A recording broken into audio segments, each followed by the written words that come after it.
one of the largest sets of criminal prosecutions and biggest manhunts in American history. How did they do it? When did they do it? What was the process that led to this new discovery and all of this new evidence? Data that the FBI said was corrupted for years suddenly became uncorrupted the moment the two journalists, one of whom will be joining us here today, identified a former Capitol Hill police officer and now a CIA employee as the suspected culprit, responding to FBI requests for public assistance to identify this individual. And after that shocking revelation, the dormant case suddenly got new life, and the FBI identified another suspect who's definitely not a CIA employee, a guy named Brian Cole Jr.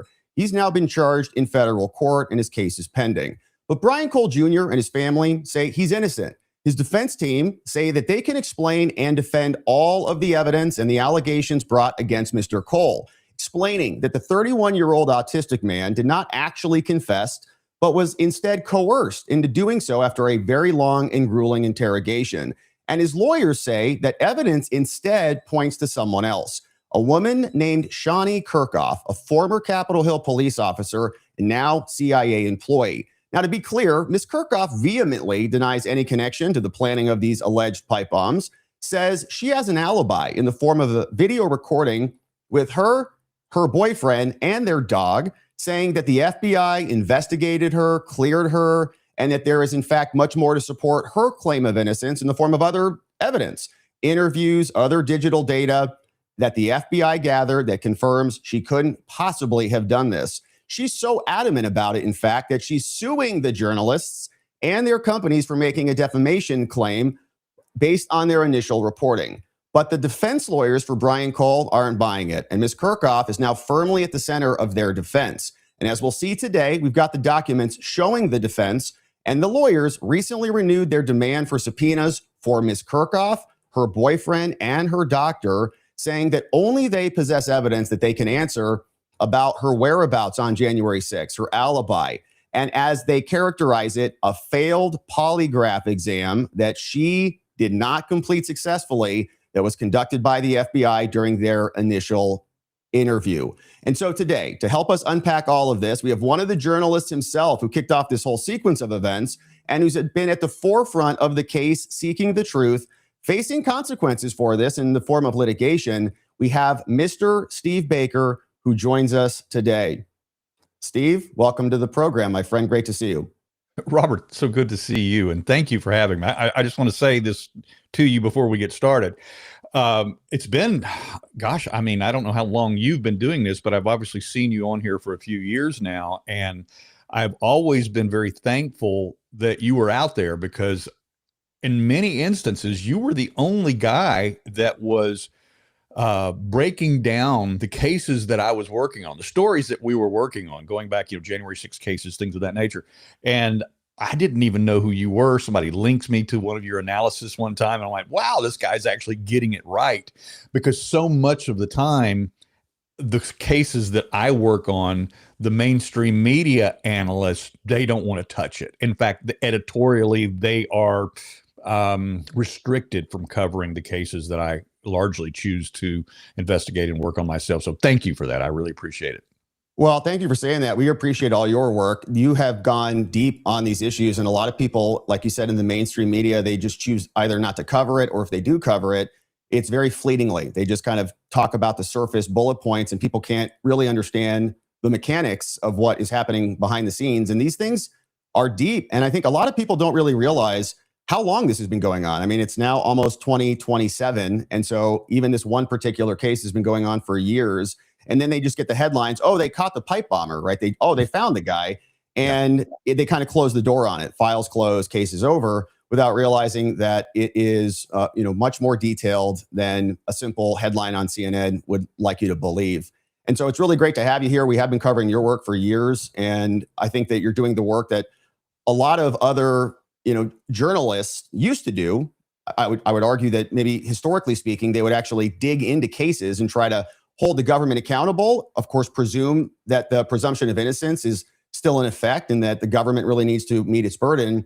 And they've just not done that in many of these cases. And we've seen a lot of the same stuff happen in your case and the J6 cases, where it's just been a complete railroad and they want to close it, come to a conclusion as quickly as possible, and then move on.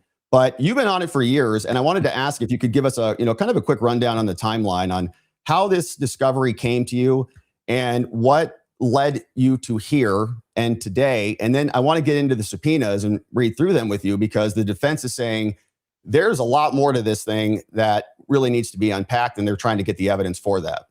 Yeah. I'm going to bounce, first of all, off of something you just said a moment ago, which is actually going to be part of the larger answer, is the timeline and how I got into this. When you said a moment ago that these things go much deeper than people realize, one of those areas that you're so good at is going through and actually looking at the legal documents and analyze them, because the depth of what is happening is what's so important. And this is what the mainstream media analysts either don't have the time to do in their 2-minute sound bites, or they don't have the editorial permission to go into, is the actual language of, for instance, these complaints, whether they're criminal complaints, whether they're civil complaints. And what got me started on this, and this is, I think, a great jumping off point here, particularly as it relates to the Brian Cole Jr. case, is that I was reading through back in, it was in November of 2021. So it was just 10 months-ish after January 6th. And I was reading through the initial indictment against one of the Oath Keepers, Ken Harrelson. And I was reading this indictment, and all I did, Robert, I'm not a lawyer. I've never taken the bar. I don't have any of that background, and I don't pretend to have it. But even from my layman's perspective and eyeballs, I was able to identify a minimum of 6 or 7 blatant lies that the FBI affiant had included in his complaint, or the information that he signed off on with his signature, against Oathkeeper Ken Harrelson. And how did I find these lies? Is because he actually provided the video links in the complaint to support the allegations of violence and misbehaviors against Ken Harrelson. And the videos showed the exact opposite. So the first thing I immediately called up Ken's attorney. His attorney's name, Brad Geyer. And I said, Brad, you're not going to believe this. And I started going down his side. He was like, stop. He said, we know. He said, this is what we're up against. They don't care.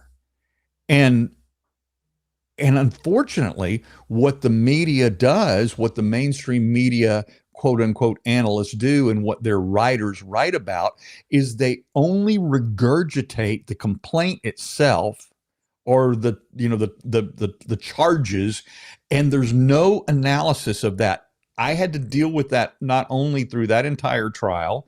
I was the only opposition voice sitting in the media room during the Oath Keepers trial, with all 20 to 30 legacy media people in the same media room with me every single day. To be honest, 50% of the stories I was writing about at the time was about them. Not about the trial itself, just observing what they were doing and what they were reporting on, because we're watching the same trial every day. And I would go home at night and read their articles that as soon as they would publish them, or the next morning. And then I would go look at them and stare in their face the next day and go, were you sitting in the same courtroom I was sitting in yesterday? Right. It's that bad. It's that different. So that's kind of laying the groundwork to answer your question. So what got me here is that all things January 6th became important to me at that point. Then, of course, I had my own case. And then I had to suffer through the exact same type of situation in which the FBI deliberately, the FBI affiant, the guy who had my case, deliberately mischaracterized behaviors. He would take actual comedic, joking moments between me and my best friend, who's also a colleague, and turn that into a nefarious, actionable offense. For instance, for those that don't know my backstory, in my hotel room after January 6th, my friend and colleague, also a writer, We were sitting in a hotel room that night, and we decided to turn on, I think it was Facebook Live or whatever it was at the time, and kind of just do a, decompression and get off of us everything that we'd seen that day over at the Capitol. And I of course went into the building and was covering the story where the story went. The story went into the building, so I followed it in there with my camera, and I followed a crowd into Nancy Pelosi's office area. In that office area, I immediately saw that they had torn her offices apart. I mean, I saw bookshelves that had been rifled through. I saw desks that had been overturned, and as soon as I saw that, I turned around and I got the heck out of there. I was like, okay, this is not where I need to be. And so when we were talking, and we both had, an adult beverage in our hands in the hotel room that night, and we're kind of, trying to process everything that we saw that day. And I mentioned that I went into her office area and I said this exact word, and they even quoted it in the complaint against me. I said, unfortunately, her office had been, torn up by the protesters. And I said, and I got out of there. And I said, because this is my nature, I said, of course, it was Pelosi's office, so it couldn't have happened to a nicer bitch. I just, adult beverages, me and my best friend were talking on camera. And I said, unfortunately that happened. I got out of there, but it couldn't have happened to a nicer bitch. And so that makes it into the complaint. Well, when the FBI interviewed me, this same exact agent, Special Agent Craig Noyes out of North Carolina, he looks at me across the table and he says, why did you call Nancy Pelosi a bitch? And I said, because it wasn't McConnell's office. And he said, what do you mean by that? I said, what part of me being a libertarian do you not understand? I don't like either of them. I said, if I had been in McConnell's office and I had seen that happened to his office, I would have said it couldn't have happened to a nicer bastard. Funny. And okay. And so the other FBI agent, he laughed when I said that. So this makes it into the complaint because what he said is me saying Nancy Pelosi, calling her couldn't have happened to a nicer bitch. That showed my state of mind. Right. Now, this is hours after January 6th. I'm sitting in a hotel room in Virginia, exercising free speech, being candid and humorous, as I sometimes try to be, and that ends up in the complaint. And that's how these things start. So now bring us to the timeline of this particular case. This happened very simply because myself and my partner at the Blaze at the time, Joe Hanneman, we were looking at something else completely and entirely different than the January 6th pipe bomb. We were analyzing what was happening on the Upper West Terrace with the officers that were firing less lethal devices and launchers, as they call them, or weapons, whatever you prefer to refer to them as, into the crowd. Well, one of the biggest January 6th controversies is that there was apparently either illegal or, as they say, technically criminally negligent use of less lethal devices that day. And I had never myself delved into this. Now, Joe had previously, when he was with the Epic Times, that actually got into this quite extensively in one of the documentaries he actually produced through Epic Times. And so now I've got new eyeballs on this, looking at this with him. And one of the things that I noticed was that there was this particular unit or squad of Capitol Police less lethal officers that early on, before the final bike rack barricade was even set up on the upper west or lower west terrace of the Capitol, is that while the crowd was still right at point blank range, these officers in this little perch up on the upper west terrace, it's an actual precipice where the presidents every 4 years are actually sworn into office. So this is exactly where they're standing, and they're leaning over the rail and leaning over, and at point blank range are hitting protesters in the head, oftentimes with these devices that are designed to either be shot at their feet or into the lower torso or extremities to crowd control and push people back. Instead, they were not only I'm sorry to interrupt you, but we covered that during the Proud Boys trial. I think there was Pizzola, one of the Proud Boys testified, and he was, I think, explaining that there were projectiles being lobbed into the crowd, and explained that one person, got their cheek basically blown off and had a hole in their head and was bleeding all over the place, and it caused a bunch of pandemonium and chaos. One of the reasons why they refer to these devices as less lethal or less than lethal is because they can be lethal. And there's a warning label, actually. In fact, in the photography we have, and over the years, better and better and clearer photography has come out. We're not just relying upon Capitol CCTV, but there's great cell phone video. And of course, then once the Metropolitan Police arrived, there was body cam footage that came out. You can actually zoom in and see the warning labels on these devices of these launchers, and that says "Do not fire into their heads," because they can become lethal. And in fact, all over the world, in riots worldwide, less lethal devices have in fact killed people when improperly used. And so we started documenting the improper, as they say, criminally negligent use of those. And one of the things that we started to do in the development of that story is we needed to identify those officers. And as I did that, and as we went down the line, one of the officers we were struggling to identify, because I'm just being frank and honest, one of them, we could not tell whether this officer was a male or a female. And we had enough sources at Capitol Police that I was able to zoom a shot in, sent that over to a source, and this source identified that officer as a woman by the name of Shawnee Kirkhoff. And then he said something to me that I thought was very curious, and I've made note of it. He said, "Yeah," he said, "that's Shawnee. She was a good friend. She was a great officer. She left the Capitol Police about 6 months after January 6th, and then we never heard from her again." I said, "Really? Why is that?" He said, "We don't know." He said, "She changed changed her email. She changed her phone number.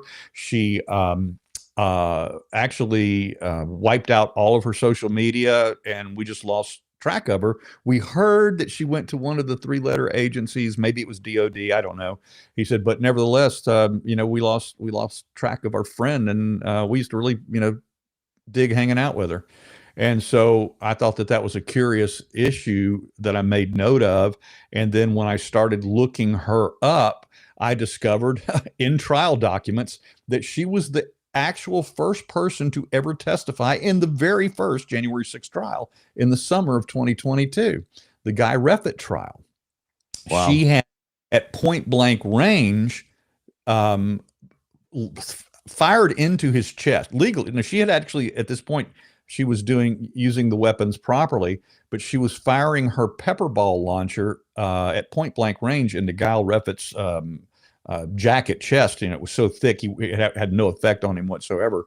And she said that she fired into him about 30 or 40 times, but she was close enough to be able to identify him in the courtroom, and then obviously talk about his behavior as he was coming up the stairs towards the upper West Terrace. And so that's why she was called in as an expert witness from the Capitol Police to testify in that trial.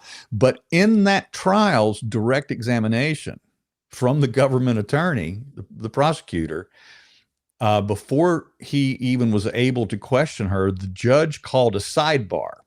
And for your audience that doesn't know what happens in a federal courtroom, when a judge calls a sidebar, the attorneys and the defendants pick up a phone. All right, that's on the. They all have phones, so they pick up the phones so that they can hear the judge. The judge is talking into a phone, and only they can hear it, because then they flood the courtroom with white noise. So you hear this. That's all you can hear in the courtroom, but they can hear the judge talking to them, and they can speak to the judge. And what is happening during that white noise sidebar session is the court reporter, the stenographer, is recording what's happening, and it ends up in the transcript. Okay. So they just don't want the gallery or the jury to hear what's being said at that point.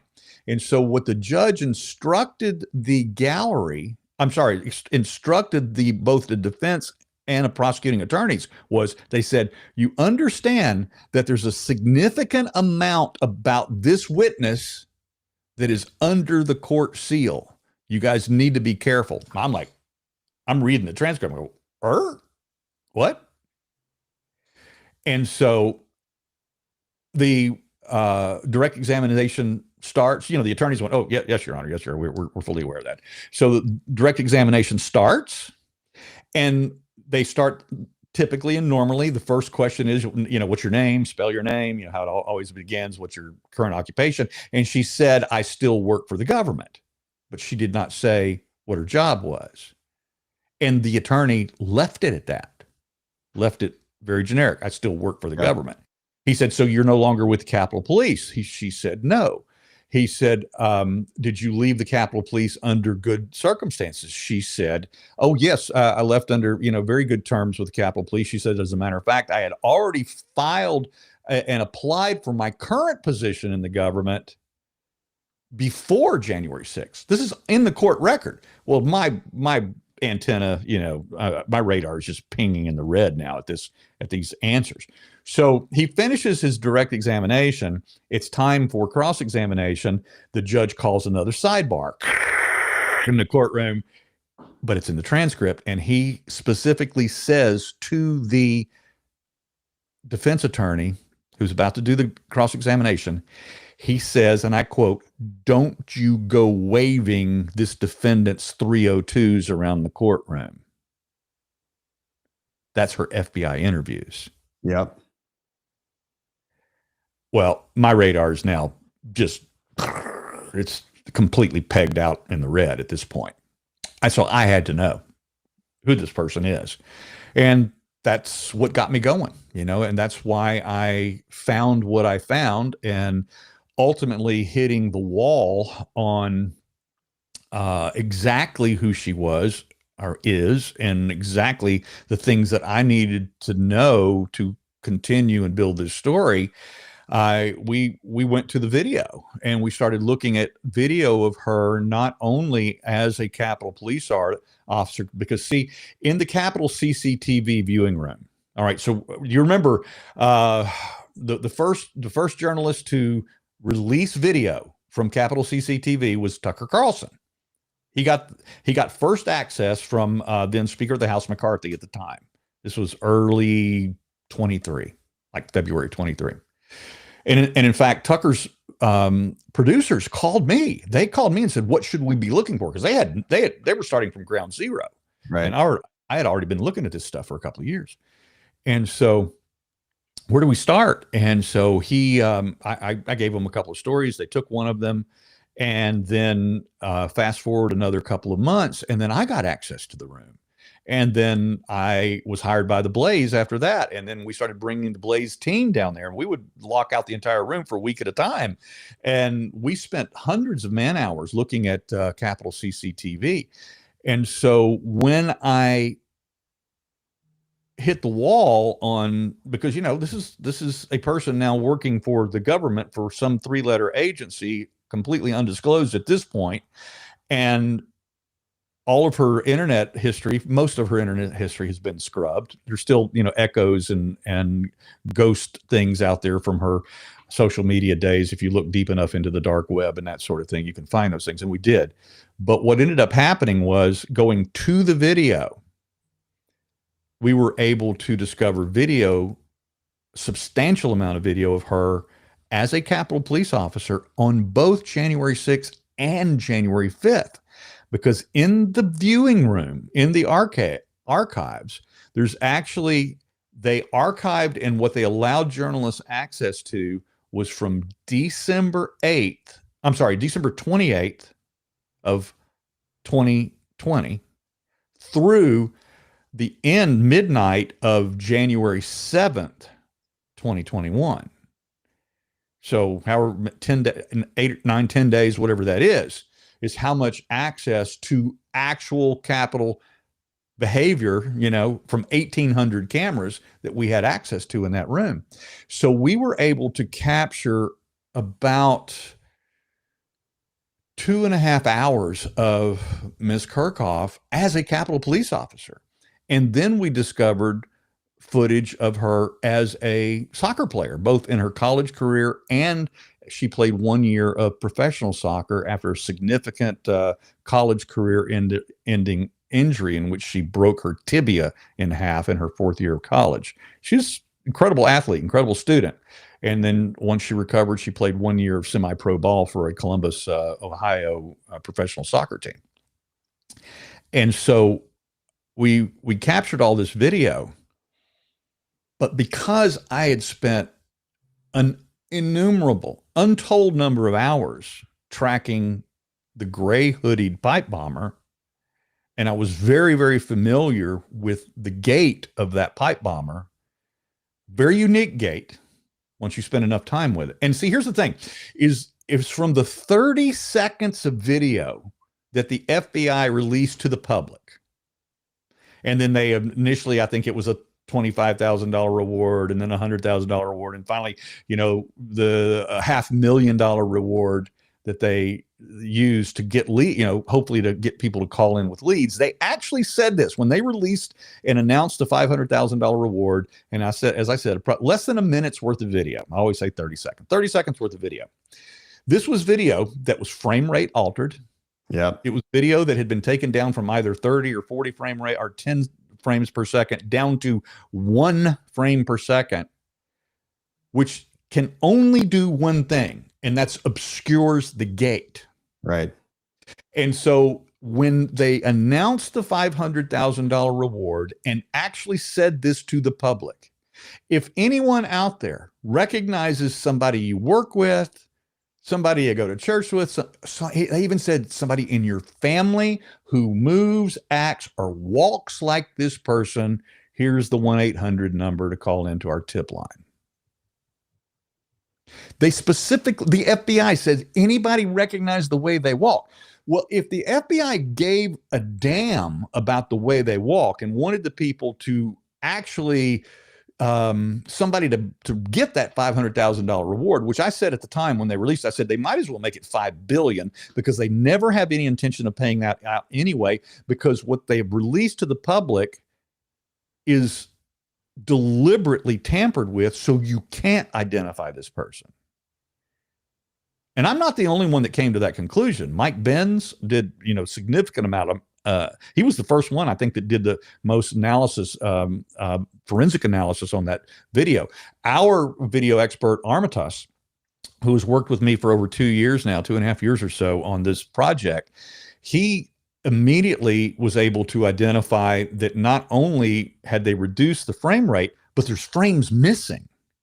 So even if you go down to the 1.2 frames per second rate that they locked in at, they made the mistake every once in a while of forgetting to put back in one of those frames. So it'll all of a sudden be, there's a missing frame. It's gone. Yep. So it's been tampered with. And so the net result of that is you can't identify the gate, but we had access to Capitol CCTV video of an additional 20 minutes of who me and my team refer to as Hoodie. That's what we call the bomber, Hoodie. And we had an additional 20 minutes that the FBI has never released of Hoodie walking around the Capitol that night. And so I've seen unaltered frame rates video. And as I'm looking at this, and I'm looking at this person that we had captured 2.5 hours worth of video as a Capitol police officer, and I'm looking at this 20 minutes, and this was just, it's just me. I just went, you've got to be effing kidding me. And I knew right then at that moment that this was bigger than me.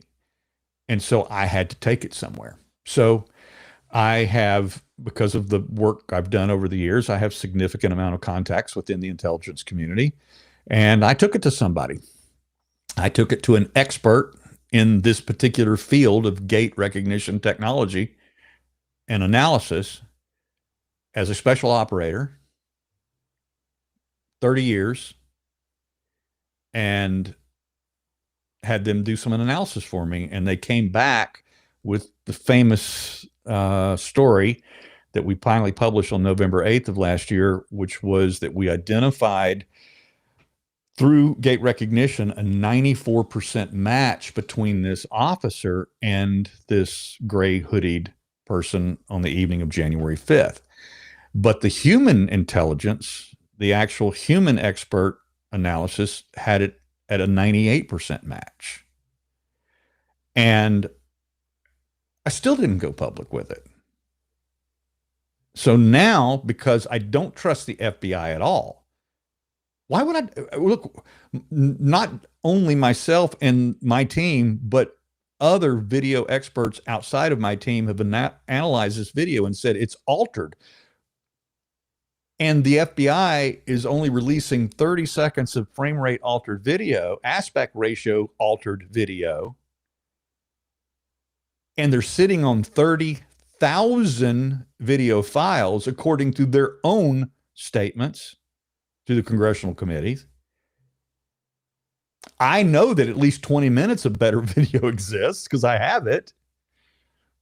And I know they're lying. So do you think I'm going to take my findings to the FBI?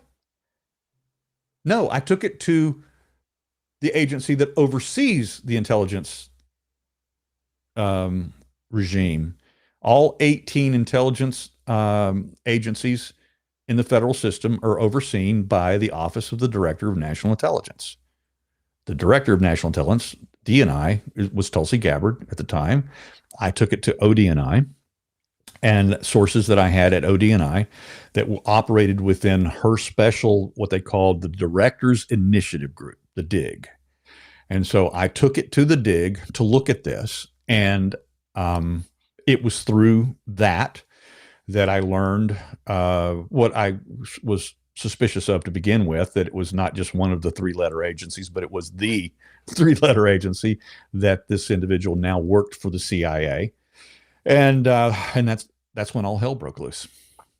Yeah, and that was before Brian Cole got charged. So you take it to them, you get responses from them. They give you some confirmation or rejection, and then I think there was an investigation that soon after was launched into Shawnee, right? So then they start to surveil her. They bring her in for a polygraph. They start to interview her, and after a certain period of time, then Brian Cole ultimately gets charged. Yeah, the timeline of the way that works out is that sometime in early to mid-October, members of ODNI's DIG, Tulsi's Directors Initiative Group, had my evidence. And they're not an investigative organization. That's not what they do.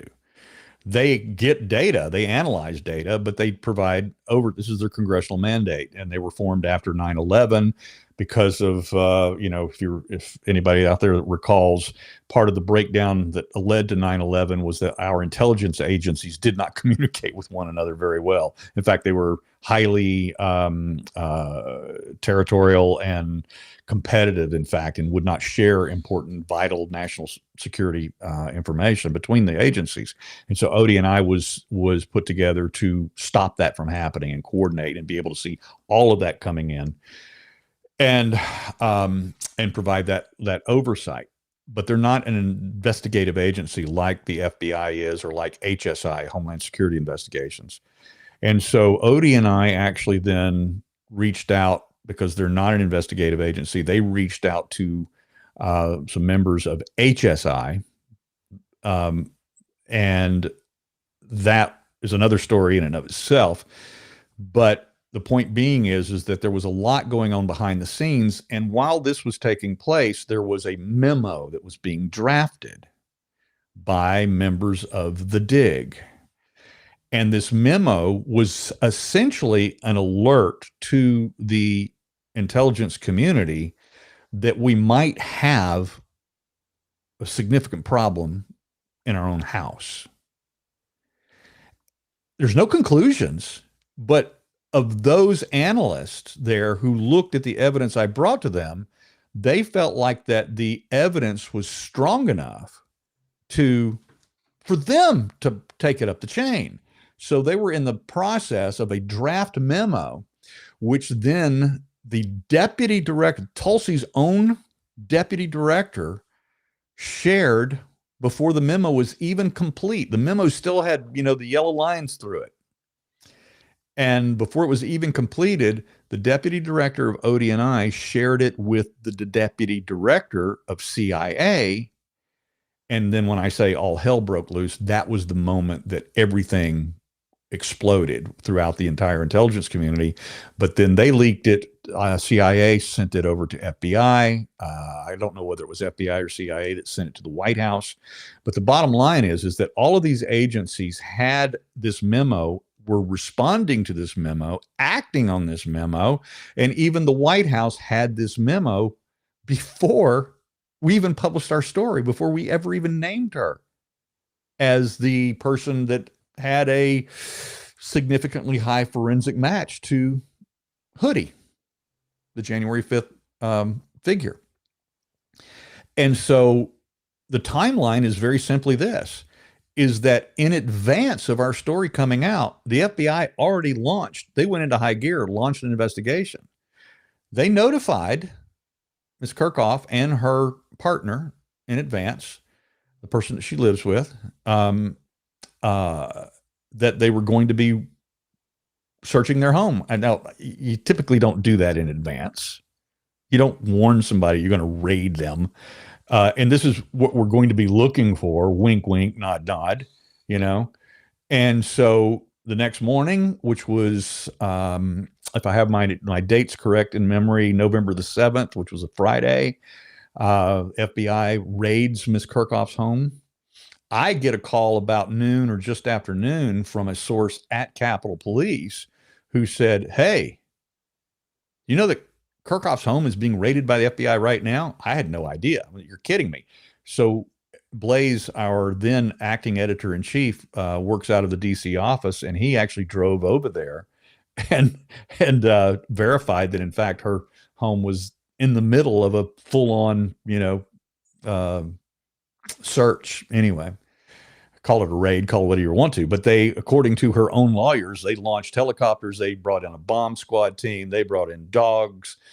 They brought in the SWAT team, everything. I mean, it was a full-on, typical what you would characterize as a raid took place at her home that day. That night, she was taken in for a 4-hour interview at FBI headquarters, in which she was also given a polygraph, which we also then subsequently learned through the Brian Cole Jr. case that she had failed that polygraph, and that not only had she failed it, but that the examiner, the polygrapher, had admonished her for delivering false answers and for her rehearsed answers.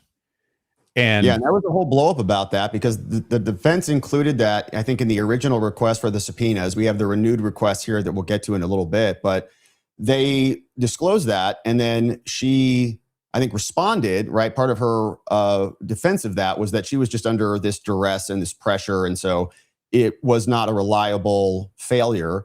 And it's interesting to juxtapose that with what happened with Brian Cole, right? So they turn around and they say Brian Cole made a confession and he was not under duress. The interrogation was, easy peasy, and he just kind of volunteered everything.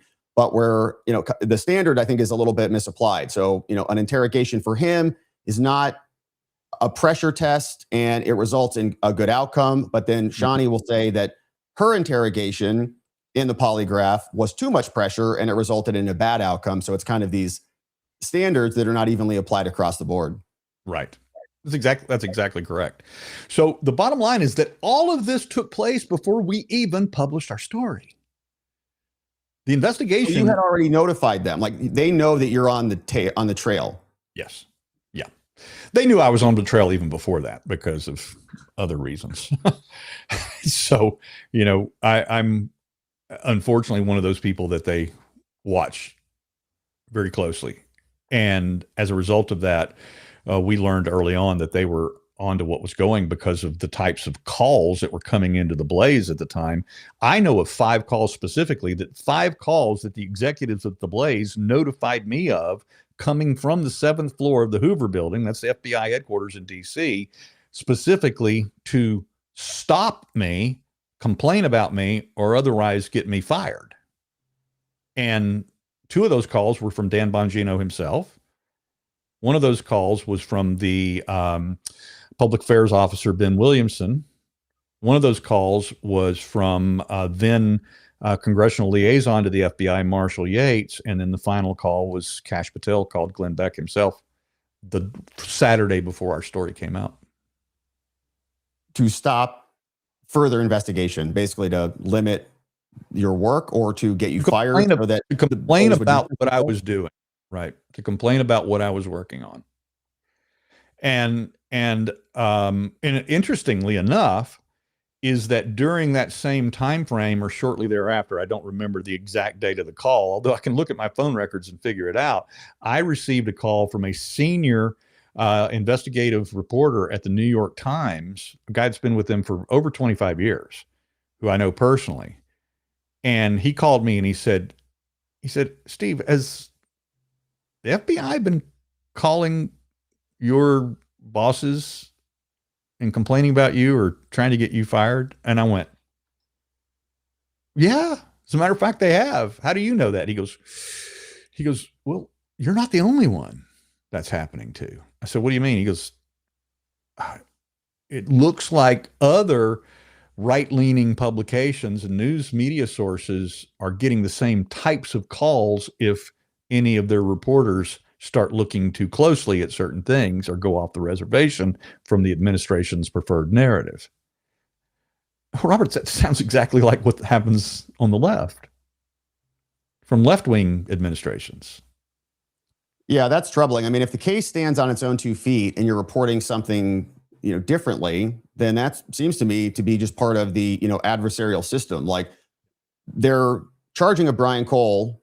They've got evidence for it. I want to talk to you about that. They say they've got cell phone footage. They've got purchase records. They've got materials in the back of his car. They've got the confession that we already mentioned briefly here.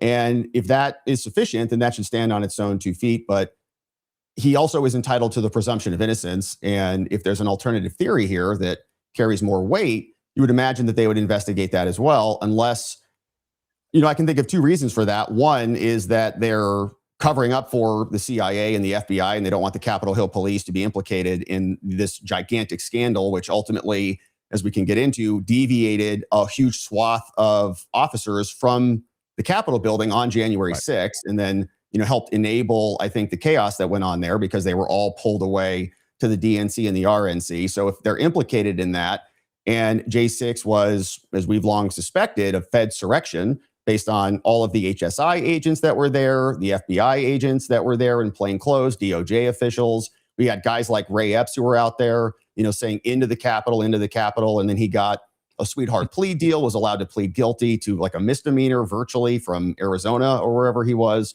A lot of questionable things about why the most secure building that should have been the most secure building perhaps on the planet on that day, given the fact that the entire government was inside, was just kind of left wide open. It seems very, very convenient to have this pipe bomb thing happen to distract from that security and that protection. But that, that's one theory, that they're covering up for the credibility of the entire apparatus that they're now a part of.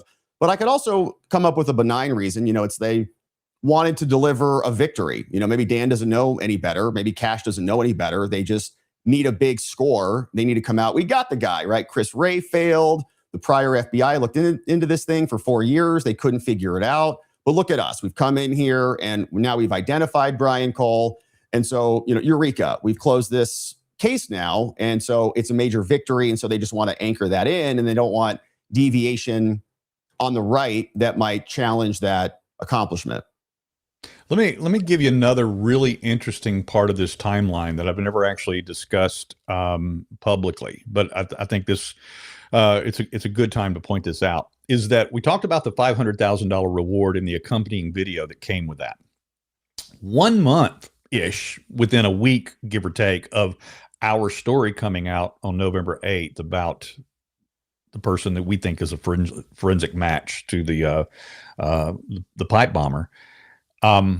The FBI re-upped that. Now, it had originally been offered during the Christopher Wray directorship administration of the FBI.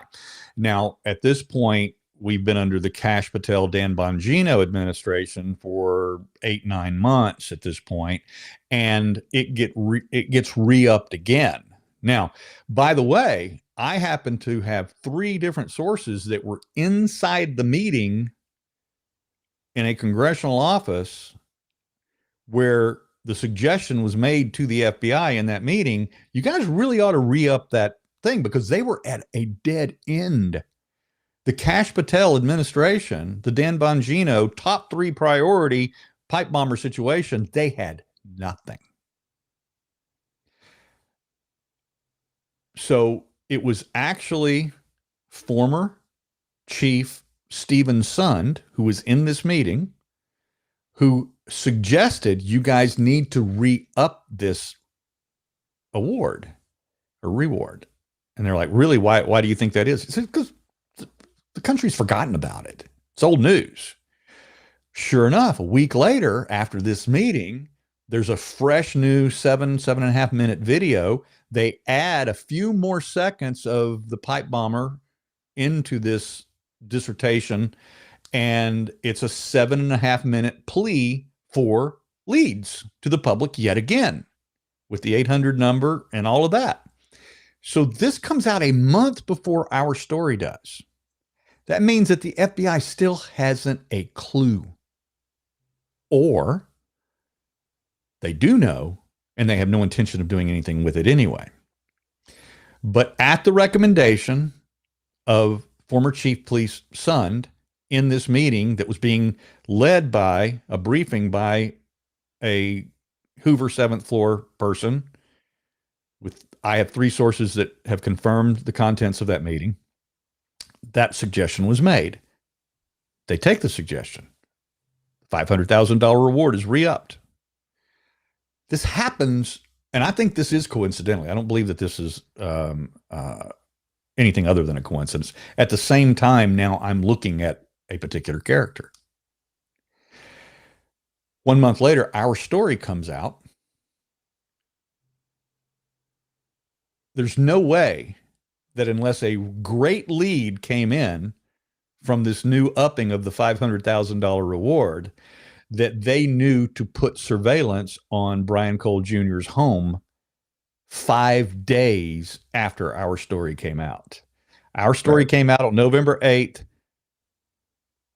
Surveillance was placed on his home on November 13th. Now, we then learned a month later when he was arrested that in fact there was no information. They said it in the press conference on the evening of Brian Cole Jr.'s arrest that they did not get new information, new leads from anywhere. They just went back to the vault. Or as one current sitting FBI agent told me, they went to their Patsy file. That's his quote, not mine. This is a known whistleblower, by the way, still an employee of the FBI. And they went back and pulled out a suspect that they had looked at 4.5 years prior, over almost 5 years prior, and said, yeah, this one's close enough. Let's go get him. So then they put surveillance on his home for a month before they arrested him. And then everything gets really, really weird after that. Yeah, and I remember reading an article about the cell phone data that apparently was corrupted. We remember right in the aftermath of J6, I believe it was Stephen D'Antuono, however you say his name, who was, I think, the special agent in charge in D.C. Yeah, he was what they call the ADIC, the assistant director in charge. Assistant director. Yeah, and thank you for the correction. But he came out, I think, repeatedly. We had the videos where he would say some of the cell phone footage was corrupted, and we really can't, geo-target or identify certain groups of people. And then I think one of the big breaks was that they wrote some software or something, and then were able to reconfigure, piece together the broken data, and then in that data, that was the new, break. That's where they started to then say that we could connect this back to Brian Cole, and that launched the whole thing. But for about 4.5 years up until that point, it was just dead on arrival. Yeah, for 4.5 years, FBI claimed, openly and adamantly in congressional testimonies and otherwise, was that the cell phone data was corrupted, right, and that those files were just no longer available to them. At the same time, the cell phone carriers were going, bullshit, that's not true. Yeah, it makes no sense. They're in the business of data. They transmit data. It's part of their entire process. So to just say that on that one key day, at that one moment, all of this data is perverted, it made no sense at all. We all thought that is a strange coincidence that you can't look into that. And then suddenly there's a Brian Cole arrest, and suddenly, how about that? It wasn't corrupt. We've got cell phone tower pings from his phone.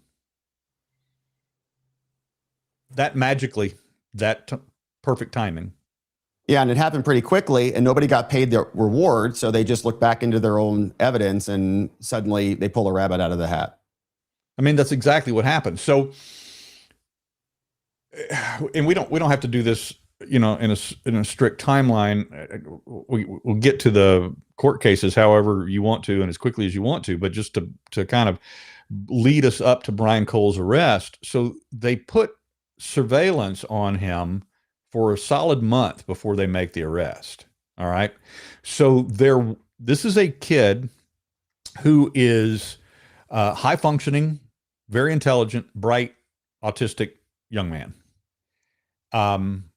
Highly OCD, insanely habitual, creature of habit. He does everything the same way, every day, same time, almost to the level of the Rain Man, Dustin Hoffman character, 5 Minutes to Wapner guy. And that's who Brian Cole is, which means if they watched him walk the neighborhood 2 to 3 times per day on a strict routine schedule, always in the middle of the winter, wearing shorts and Crocs, regardless of the temperature. He always wears shorts and Crocs. Walks quite some distance in his neighborhood to the 7-Eleven. Always walks to the 7-Eleven, and every day for 13 years, the 7-Eleven store owner, the franchise owner, told me that he had seen this kid in his store every day for 13 years, and that Brian Cole Jr. always bought the same thing every time he walked in the store: 2 Coca-Colas and a pizza. Nice. Okay. This is what this kid does 2 to 3 times a day. And then on the day of his arrest, they scoop him up on one of his walks back home. So he's got his bag of 7-Eleven purchased items, is when they scoop him up and take him in for that interrogation. But they had been watching this creature of habit and routine for all of this time, gathering data on him. They had to know that he was a special needs individual. Just looking at him, and also he always had his head, 1,000% of the time, he's wearing his headphones. His dog had just passed away. That for years, the dog was part of the routine. The dog had just passed away before the surveillance had started. And so that part of the routine was broken. But every other characteristic that you would examine of this young man would show you an investigator, a professional investigator, people who have to actually knowledgeably take into account that special needs individuals on the spectrum, particularly individuals with autism, give the highest rate of false confessions of any other demographic. These are pros, right? They're supposed to know that. So when they scooped him up and we get into the interrogation, the interview that same day after they arrested him, we learn subsequently that he went through that entire 4 hours without an attorney present. Oh, well, he waived his Miranda. Yeah, but you already know who he is and what type of individual he is. This case is going to anger a DC jury from the jump, from the get-go. Then it gets really weird. So at the same time the arrest is taking place, the raid on the Cole family home is taking place, right? So here comes the SWAT teams and the bomb teams, and everybody swoops in. They live in a cul-de-sac. I've been to the family home. I've spent time with the family in the home. They, in a bomb suspect case, always, they evacuate the neighborhood. At least next door neighbors, and if in they're a cul-de-sac, they clear the street. They clear the cul-de-sac out. They didn't. They did not evacuate the homes. In fact, they locked the people that were home into their homes and wouldn't allow them to leave. Next door to the Cole family is a 70-year-old couple. He had a doctor's appointment that morning, and they wouldn't even let him go to the doctor's appointment. They locked them in their homes. So you have this guy suspected of building weapons of mass destruction, and they lock their neighbors into their homes, completely out of standard operating protocols for the FBI. It's because there was some contention on that, just in terms of even what they found within the pipe bomb, whether there was even viability of these devices that they picked up. I think the FBI said that they were viable, that they could explode, and then other reports have said, I think the defense attorneys have said, not really. There was materials in there that might actually mimic a test device, or kind of like a prop if you're using for training, so that law enforcement could actually drop these off and then train a dog or something to come sniff and identify this thing. So it looks like a pipe bomb, but it's not actually a viable device. And in other words, even if Brian Cole did concoct these things, there's a question about whether or not they could explode. Well, one of the things about those devices is that publicly and privately, every single person we have ever interviewed within the federal complex who has bomb making, their explosives, EOD types from whether it's FBI retired, current FBI, DOD, ATF, go down the line. They all look at these two devices and go, yeah, those are training devices. That's what this is exactly the design that we use when we're training. And then you get into the deeper investigation and analysis and interviews that we've done with people involved directly with the investigation. And they tell us that internally the FBI informed the investigators that these devices were in fact inert. Now, that's not what the FBI has ever said publicly. Either the Ray FBI or the Patel FBI have always contended that they were viable devices. Yeah, and who knows what that means, whether it could ignite and then kind of, pitter out, just put some dust out or something, or whether it would reach a critical threshold and explode and actually injure anybody. But we looked at the devices, and if I'm not mistaken, there was only a 60-minute timer on there. So even if these were planted the night before, as it looks like they were, it would, they would have gone off within 60 minutes. And there was like a weird trigger device where I think a paper clip was super glued to the kitchen timer, and it was supposed to ding and then close the circuit, something like that. And then also Kamala Harris and her motorcade pulled up to the DNC, while my understanding is the actual one of the devices was sitting in the bushes out there. Secret Service would have come and swept everything, and they didn't find it. Yeah. The Secret Service bomb squad team, including dogs, had been surveyed. They had come in and done their, first of all, they had done a human search of the entire exterior of the building, as they do. She was the vice president elect on that day. And so that entire property was completely searched by, we captured on camera at like, I don't want to get the time wrong, but it was either 8:30 in the morning or 9:30 in the morning. We could see 8 or 9 Secret Service agencies actually doing that search. The dogs were brought in twice on video. We can see the dogs searching that area. So if it was a viable device, the dogs missed it twice. Right. But it wasn't just that the dogs missed it. The DNC bot device was in the open. It was, any human could see it. Right on top of the bushes in that corner behind the bench, right? It wasn't even, there was no attempt to even hide it. And even in the FBI criminal complaint, they say that Brian Cole Jr. said during his interrogation, his confession, that when he took the bomb out of the backpack, that he then set the timer before placing it behind the bench, kind of in the mulch, up against the bushes there. Except that the video contradicts that itself. This is another one of those issues where the FBI tells us something that's not so, because Hoodie reaches into the backpack with one hand, pulls the device out, leans over, and places the device. Never brings the other hand over to set the timer. Yeah, interesting. And it was 60 minutes, right? So it would have gone off that night, not conveniently been found right about noon, 1 o'clock, 12:30, whenever the time was the following day, at the most critical moment of the entire J6 saga, so that all of the resources get pulled away from the Capitol to go address these devices.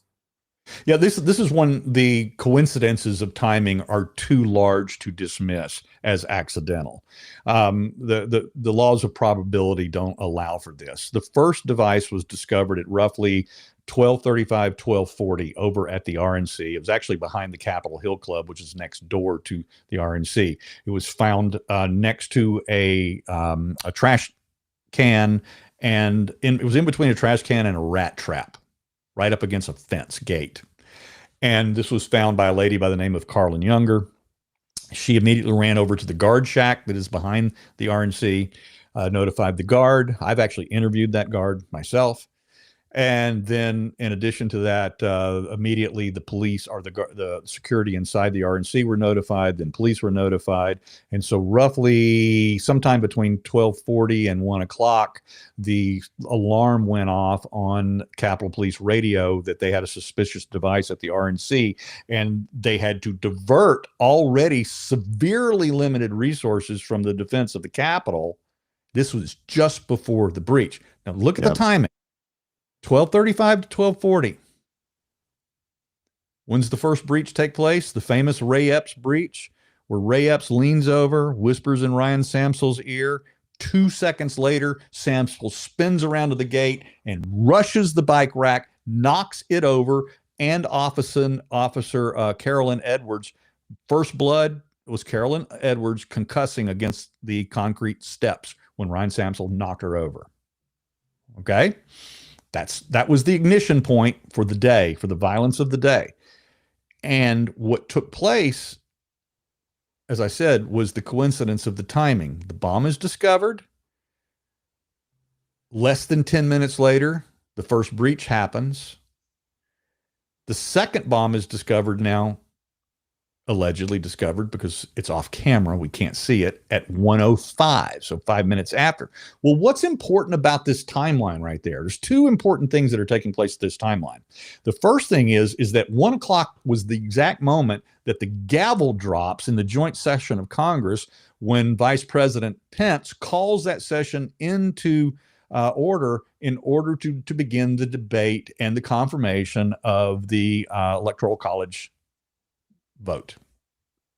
That's what's happening. It's a ceremonial day. It's a constitutional day. It's a big day. It's a day where it's supposed to be, by Capitol Police standard operating procedure, it's supposed to be what they call an all boots on the ground day. There's 2,000, and January 6th, at that time in 2021, there were 2,000 roughly uniformed Capitol Police officers who should have all been on duty that day. There was only less than 250. Wild. On site.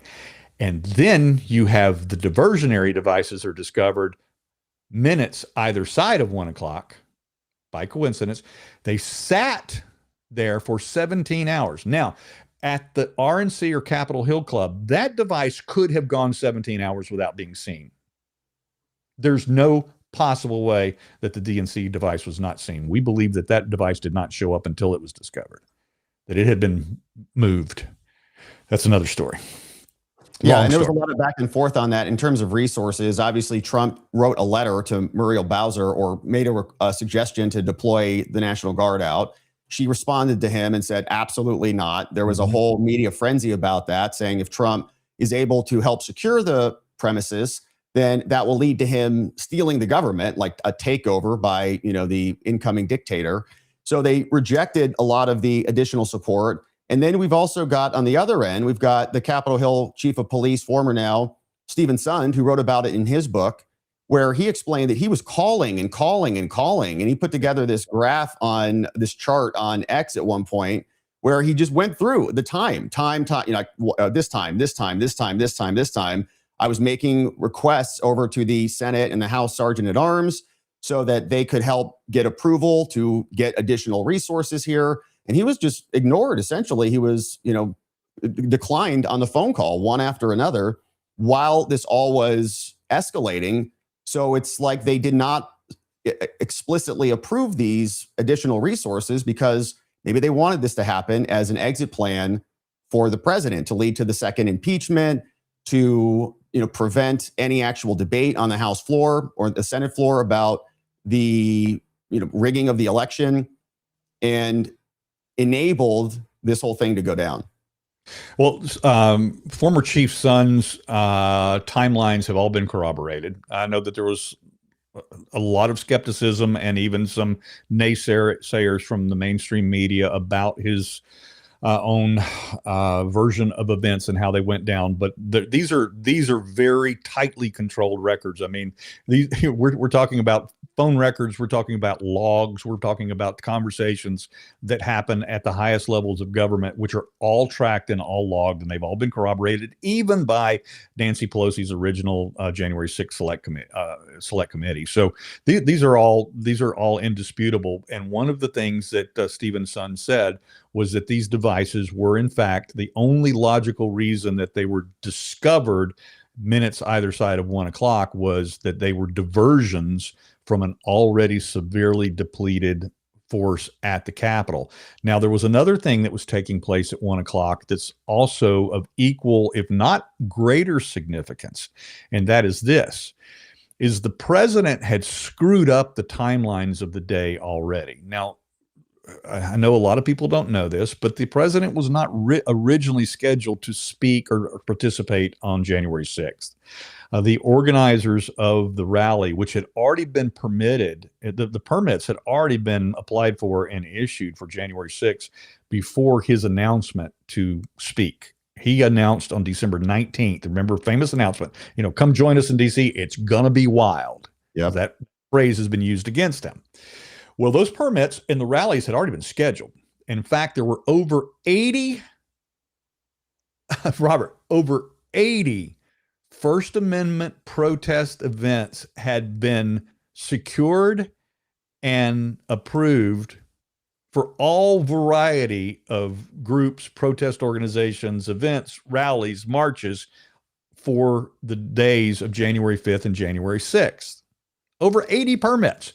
The Capitol Police themselves had approved and signed off on 6 separate permits for events to take place on the Capitol grounds, all to begin at 1 p.m.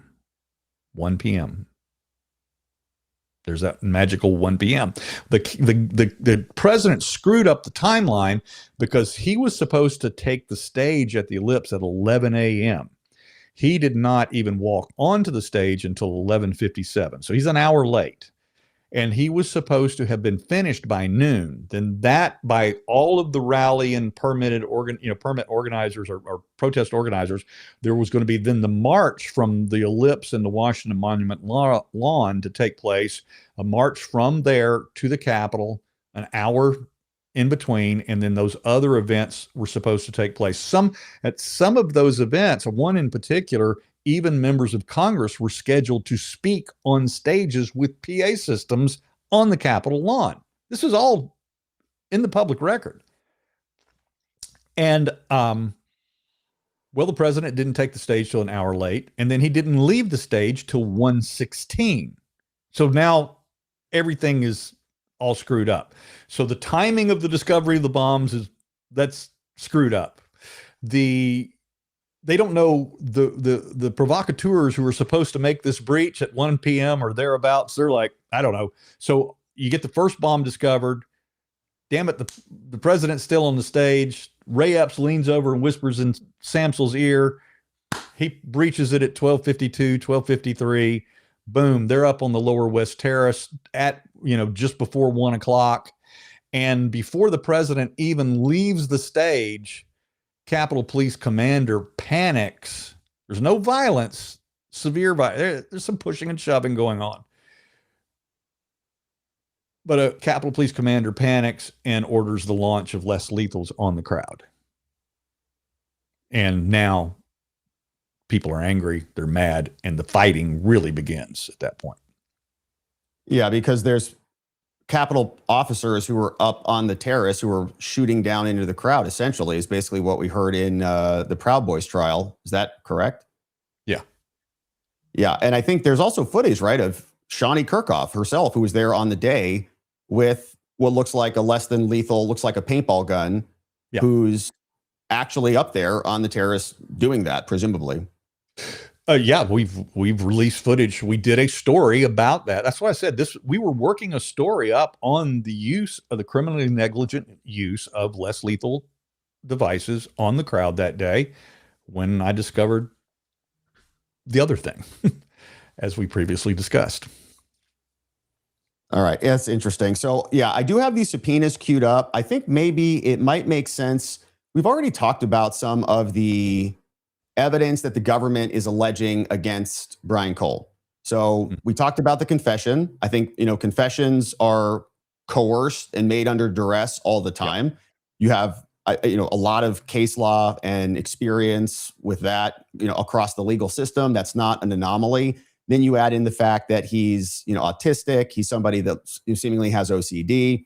And they just kind of hammer him, seed these things. Eventually, they say that he was not confessing for, I think, a while, and then turns around and then says, okay, fine, I did it, which, mirrors a lot of other cases with false confessions. So that's one of the big elements that they say. Well, he confessed to the whole thing, so he must have done it. That, I think, is explainable. Anything to add to that one element?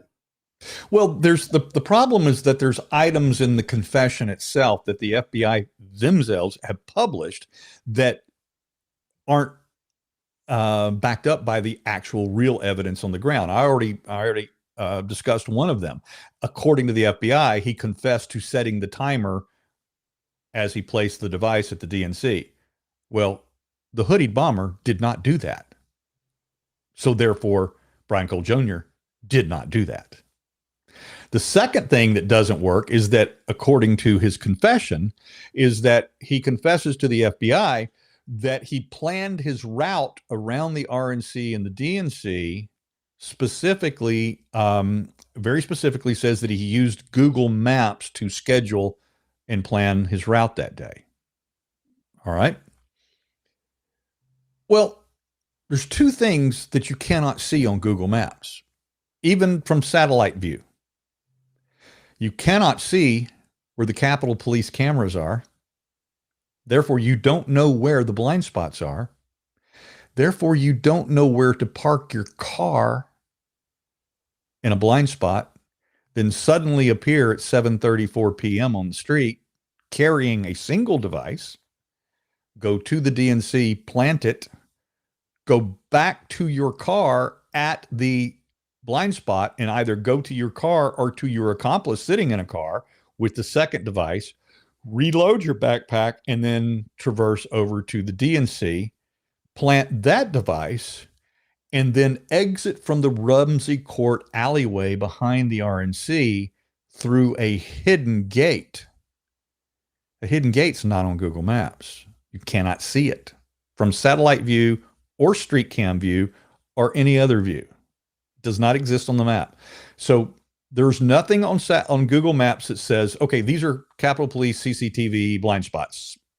And there's nothing on the map that says, oh, by the way, there's a secret gate here where you can disappear into a church garden, which is also in a blind spot, and have your accomplice pick you up there.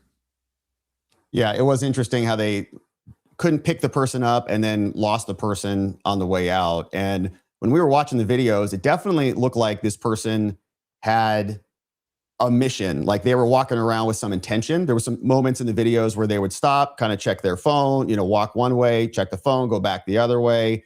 There was also, it looked like to me in one of the videos, like maybe even a text message or something was being sent from the cell phone, maybe to somebody else. Don't know if they were Googling something or searching for something while they were seated there. And then we saw the one that always stuck out to us. And from the very beginning, we thought it was a female just based on how this person was walking before your reporting or anything. We used to joke that it was Liz Cheney marching around the corner because of like this hip swing that was going on. So, turn the corner and like the left all said it was, the left said it was, they all said it was MTG, Marjorie Taylor Greene. That was the big thing. Everybody on the left said, oh, that was Marjorie Taylor Greene because she was a new congressman and she planted the bombs, blah, blah, blah. So yeah, so the camera footage, the pickup, the drop off, all of that was very curious. And I think that also might lead us to another bit of evidence that they're alleging against him, which would be the license plate reader, right? So they said that his car was there and these license plate readers picked him up right around the same time. I think there's a couple ways to challenge evidence. Obviously, one, you can challenge the validity of the evidence that's being alleged. So, if you say, oh, we've got DNA evidence, you say, well, the DNA test was bad, so it gave you a bad result, so that evidence is not reliable. Or you can have an alternative explanation for the evidence if it is valid. Well, of course, my DNA is on there. I use that every day, but I didn't use it for that purpose or for this reason. And so I was wondering, do we have any insight on that? And I know right now, the case is very early, so the defense is keeping a lot of this close to the vest here and has not really communicated a lot. We've read a lot of their filings and, they're digging into the subpoenas that we'll get to in a moment. But do we have any insight into that? Is he, driving a DoorDash? Is he, was he there for some other purpose, visiting somebody, or any explanation for that bit of evidence that we know? Yeah. Okay. So now that we're getting into the legal case side of things, whether it's Brian Cole case or my case, I'm being obviously sued by Shawnee Kirkhoff in a defamation lawsuit. So I'll just put this precursor out there. It's not a disclaimer because I'm not afraid to talk about anything. The bottom line is that I have consulted Brian Cole Jr.'s attorneys at length. Myself and my team, you understand, we have years into video analysis here. They're just getting started since, December. Right. So they're way, way behind what we know. But now the tables are turning because they're getting access to discovery that I've only dreamed about getting my hands on. So now they're learning more than we know, but they can't yet share that with me because it's under the court seal until it becomes evidence, as you know. That's just the process. Right. All right. So they know things I don't know. We still are briefing them on things that we know. They still call us to get, so what have you seen here?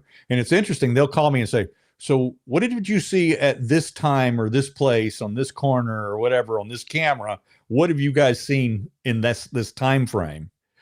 And so we'll tell them. And of course, obviously I'm like, so why are you asking about that spot in that time? Well, we can't tell you. And so, and they're, I'll be honest with you, it's very frustrating for me, but they are absolutely adhering to the court rules and not sharing that information. The only thing that I will add to that is that in my case, the civil case, 90% of the discovery is going to be the same. It's the same exact video that we're going to be bringing in for discovery that they have. Everything is going to be the same. It's going to be at least a 90% crossover in the cases. And so I'm eventually going to get to see all of this. And this is why I'm Robert, there's no other way to say it. I'm excited about this. I'm excited about this case. Yeah. And I think a lot's going to be revealed, and it's an interesting little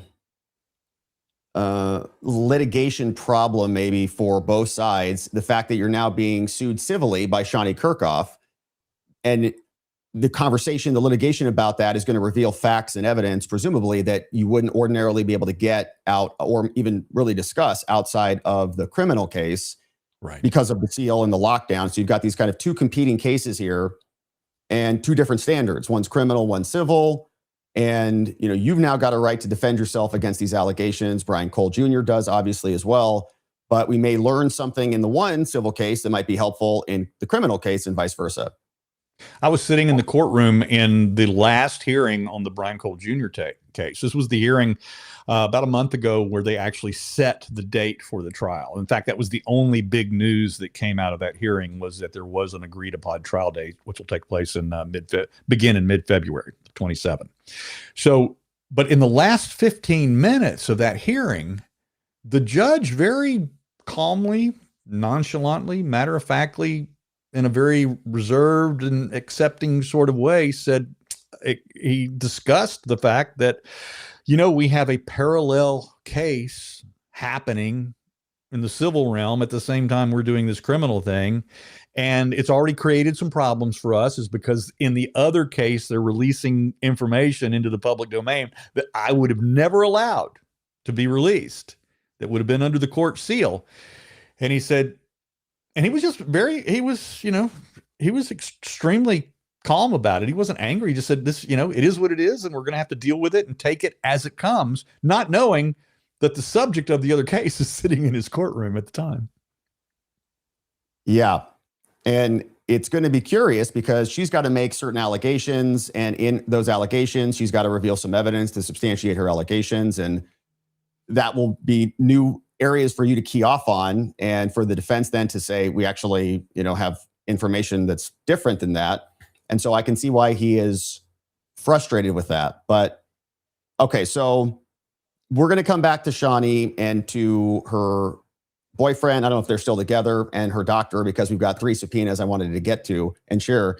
But there were also just a couple other bits of evidence, and I don't know how much you can talk about this, but I just wanted to flesh it out just so that we have kind of a clear picture of what the government's evidence is against him, which I thought was pretty weak, really. With the confession, they referenced the deleted cell phone repeatedly. They said he kept wiping his cell phone over and over and over. To me, that feels consistent with somebody who has OCD, who just, it's a very consistent thing. Phone. And my brother has Down syndrome, and he's got very repetitive things that he does over and over and over again, no matter what you do to explain you don't need to do that. And a lot of the weird stuff with his phone, he just does weird stuff with his phone. And so that, I think, is explainable, not necessarily as an evidence of a cover up or obstruction. I mean, I think if he really wanted to hide what he had done there, he would just go get a new cell phone, for example, rather than just wiping it like 1,000 times or whatever the number was. And I know all about that too, because as I said, I've spent an immense amount of time with the family interviewing them about Brian, who he is, his habits, his mindset, the way he thinks, why he does this thing. Why does he reset the phone to factory settings 900 times? If he's hiding evidence in his phone, why does he leave bomb-making materials in his car for 5 years? Right. Yeah, and that's the other big one that a lot of people reference. They say, oh, he's got, galvanized pipe. He's got these end caps. He's got wires and 9-volt batteries. And I know that, at one point in my life, I was doing construction. And before I went to law school, I was building swimming pools. And part of my job, and I had a truck at the time, but I also would drive these things around, a company truck, but I would also drive around in my Toyota Camry with galvanized pipe and end caps, because I would be installing spa heaters at the side of pools and then running pipes in there. And so I could have easily been pulled over, and I would have had basically all of the main components there: wiring, 9-volt batteries, multiple different lengths of pipes. And part of my thought process when they then did the analysis on the pipes that they picked up on that day on January 6th that were dropped on J5 is whether they came from the same batch, whether, the materials were the same, because they run, these things in batches, and the composition of the pipes would be very similar. I think you'd be able to identify a group of pipes. Let's say you go into Home Depot, you pick up, 8, 9, 10 different 8-inch pipes. Those should have some similarity together because they were created in the same batch, versus a pipe that was purchased on 2020 versus all the way back in 2018. I think there'll be a material composition that's a little bit different that you could forensically identify. And so, it'd be very interesting if the pipes that they picked up actually, forensically matched the pipes that they found in his property. And I don't think I've seen anything that says that or supports that. I do know that there were no fingerprints, there was no DNA. I think there was no other real forensic connection that we've seen thus far that's been alleged. Going back to the actual pipe bomb themselves, the two devices themselves, the FBI actually intervened in the Capitol Police Bomb Squad and ordered the destruction of those devices when this is not what Capitol Police Standard Operating Procedure is. Capitol Police had on the scene, we have it on camera, the actual containment unit that they carry on a trailer. It's a really thick, hardened steel containment unit that the bomb robot would take the device, pick it up, and place it inside the containment unit. They'd close the unit, and then they would take the bomb to the FBI Quantico lab, because that would be the standard operating procedure, because Quantico has the best science in that space. So that's where they would take the devices, and that's typical standard Capitol Police operating procedure. But the FBI bomb supervisor on the ground that day ordered Capitol Police technicians to hit those devices with a secondary explosive charge to destroy the evidence on site. That's new. I haven't revealed that publicly before. So there really is no way for the defense to examine the murder weapon, so-called, to make any forensic connection to exonerate them. Happened, this is what I'm told by the actual bomb experts. I'm told that they are able to recover somewhere between 40 and 50% of all devices. They're able to recover fingerprints and or other types of DNA evidence from these devices. They recovered 0 from either device. They should have had a 50-50 shot, 2 devices, at least one of them, they should have gotten something from. But because of the actions that the FBI took on site that day, that it destroyed their ability to actually recover any evidence whatsoever.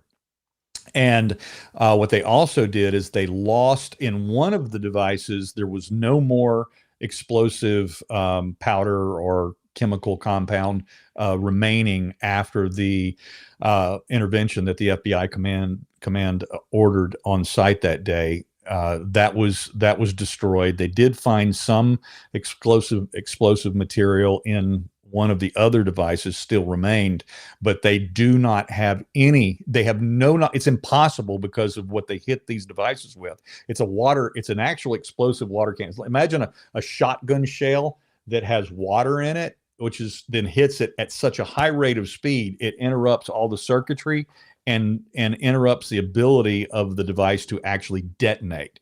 Well, after hitting it the first time, and they did this on both devices, the FBI, at this point is where typically the Capitol Police would recover the device, but the FBI ordered them to be completely destroyed again, or hit again with those water cannons. And as a result, they lost their evidence. But they have no idea whether there was enough material inside those pipes to even detonate. There was typically in a training device, they only put enough explosive material in to trigger the dogs. The point being, it's a training device. Right. So no real other forensic connection that ties Brian Cole to the bombs. Okay. No fingerprints, no DNA, or even a materials analysis that would, match something that was in his possession. Well, let's go back to as far as the materials needed to build a explosive device of that type, a quote unquote pipe bomb, and the materials that were discovered at his home and or in his car. These items had been purchased over a period of years. Even the purchase history contradicts some of the confession made. as to why he purchased this stuff. He was upset about the election, except the election didn't happen until November of 2020, and he was making purchases in 2018. He was actually making purchases of these types of components long before that, because Brian Cole Jr. had a fascination, even as a teenager, with model rocketry. So a lot of these same components would have been purchased for that, particularly these long 500-foot spools of wire, when you only needed 2 feet of wire to build 2 devices, but you purchase spools that are 500 feet long. Well, there's a reason for that. If you've ever built model rockets, you're detonating them from a long ways away. So you run your wiring all the way out to the rocket where it is, and you get as far away from it as you can in case it accidentally explodes. So there's the problem that the FBI is going to have to overcome there, is how much of that overlaps with his model rocketry fascination that he had for many years. The testimony or the confession does not comport with the timing of the purchase.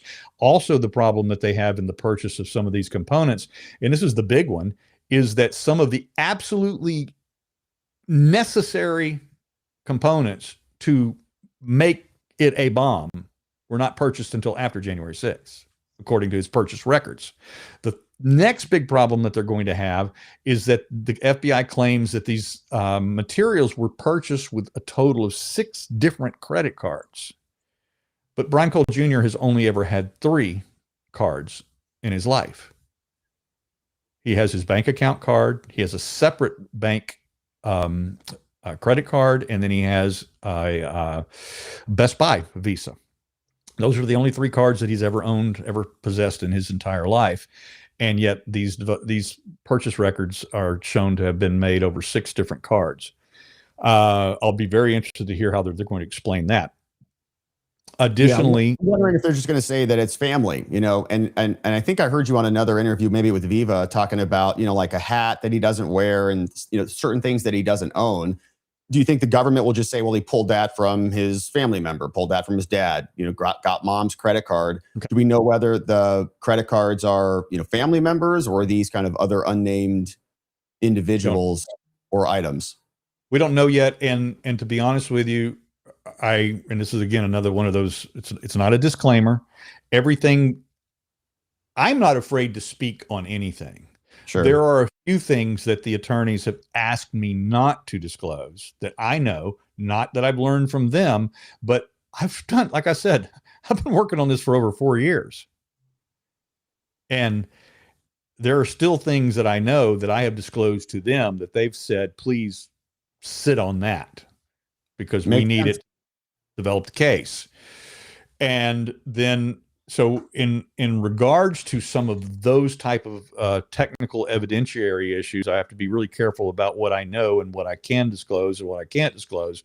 But the bottom line is that I know some things about the credit card purchases I can't talk about. I also know some things about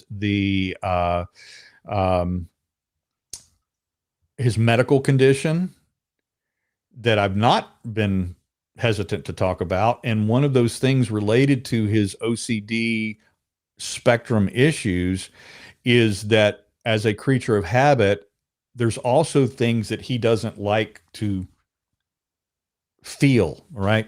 One of the things he's never done is worn a hat. He never owned a ball cap. He's never worn a watch and never owned a watch. The Pice Bomber is wearing a smartwatch. He doesn't wear and can't wear dark glasses because he has such a severe eyesight deficiency and a severe prescription for his glasses.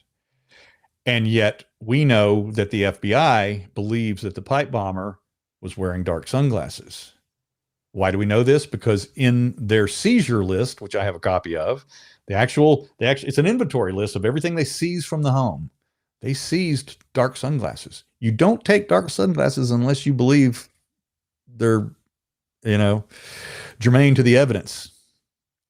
We also know that they seized his mother's Apple Watch, something he's never worn. He's never worn a watch. He wears no jewelry at all. The only thing that Brian Cole Jr. habitually wears headphones, and he wears a lanyard that he keeps his keys on because he loses his keys. So he always has his keys on a lanyard around his neck. And then when he can't wear his headphones, because that's kind of his security blanket, as it were, he wears a very thick leather pouch that he attaches to his lanyard, his keychain, that has his gamer earbuds in, so he can play. So when, like for instance, when he goes to work, he's not allowed to wear his headphones at work. He works for his dad, and his dad's bail bondsman business. Has, he does like data entry and other, things like that. And so his dad makes him wear nice clothes to work. He has to wear jeans and a nice shirt, and he has to wear regular shoes. He's not allowed to wear his Crocs to work. So he typically wears his Converse Chucks to work. And when he gets home, the first thing he does is he strips off, puts on a t-shirt, puts on shorts, and puts on his Crocs. But he always has his keychain around his neck on that lanyard. And the pipe bomber is wearing a ball cap under the hoodie. Now, this ball cap is not meant to disguise or because you can only see just the tip of the bill of the cap underneath the hoodie. All right. So we know that the cap is not needed as a mastermind criminal disguise device. The disguise is already happening because the hoodie's already there. And the hoodie covers 99% of the ball cap anyway. We also know that the headphones are not under the hoodie because there's no imprint from that. We also know that the lanyard is not underneath the hoodie because there's no imprint from the thick keychain and the pouch of these are all habits of a highly OCD, on the spectrum young man that are suddenly being violated. We also know that the bomber is wearing a watch. Brian Cole Jr. has never worn a watch in his life. We also know that the bomber is wearing dark sunglasses, and we also know that the bomber has much better eyesight than Brian Cole Jr. does, because in all of the photography of Brian Cole Jr., he always holds his phone right here, 6 to 8 inches from his face so that he can see the phone. The bomber sits down at the DNC bench and holds the phone in the lap. Yeah, and we saw that. I think you dug up the body cam footage from a traffic stop, and we played that here where Brian Cole, after even speaking with the officers, he's back at the car, kind of leaning on the car, and it's right in front of his face. It doesn't seem to match what we saw in the video of the bomber. I have his eyesight prescription. It's 5 pages long. My prescription for my progressive glasses here is this long. That's the length of my prescription. His is 5 pages. His eyesight is so severe. And he is not walking around in DC at night with dark sunglasses on to obscure his identity and a ball cap, not wearing his headphones, not wearing his shorts, not wearing his Crocs, completely violating all of his habits as a, autistic individual. And for that 45-minute period, he changes everything because he's such a criminal mastermind that he knows where all the blind spots are in the CCTV cameras around the city. And he knows where the secret gate is that empties into a dark, unlit church garden so that he can disappear into the night. Look, I'll just say this. We can get into the court cases if you want to spend the time on it. Brian Cole Jr. is not the person walking around DC that night planting the devices.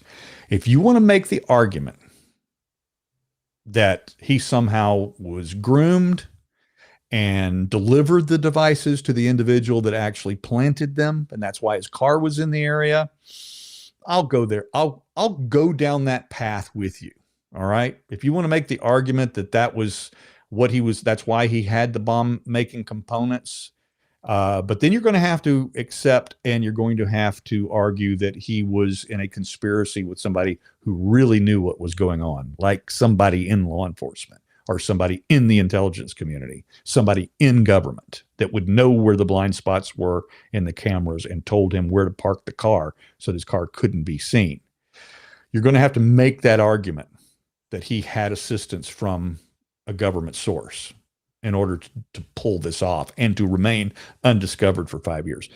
And you can also make the argument that I've gotten my person of interest number one wrong in Shawnee Kirkhoff as the person who forensically has a very high degree of similarity to the gray hooded pipe bomber. You can tell me I've got that wrong. I mean, according to the software, it's a 94% match. That's not 100%. According to the experts, it's a 98% match. That's not 100%. You can make the argument I got that wrong. And I'm with you all day long on that. Okay? The one thing you cannot convince me of is that Brian Cole Jr. planted those devices. He is not the person walking around that night for 1,000 different reasons that we can prove. And it's those reasonable doubts that are going to make it impossible for a DC jury to convict him. Yeah, we had questions about that. I mean, we watched the body cam footage of the traffic stops of Brian Cole Jr.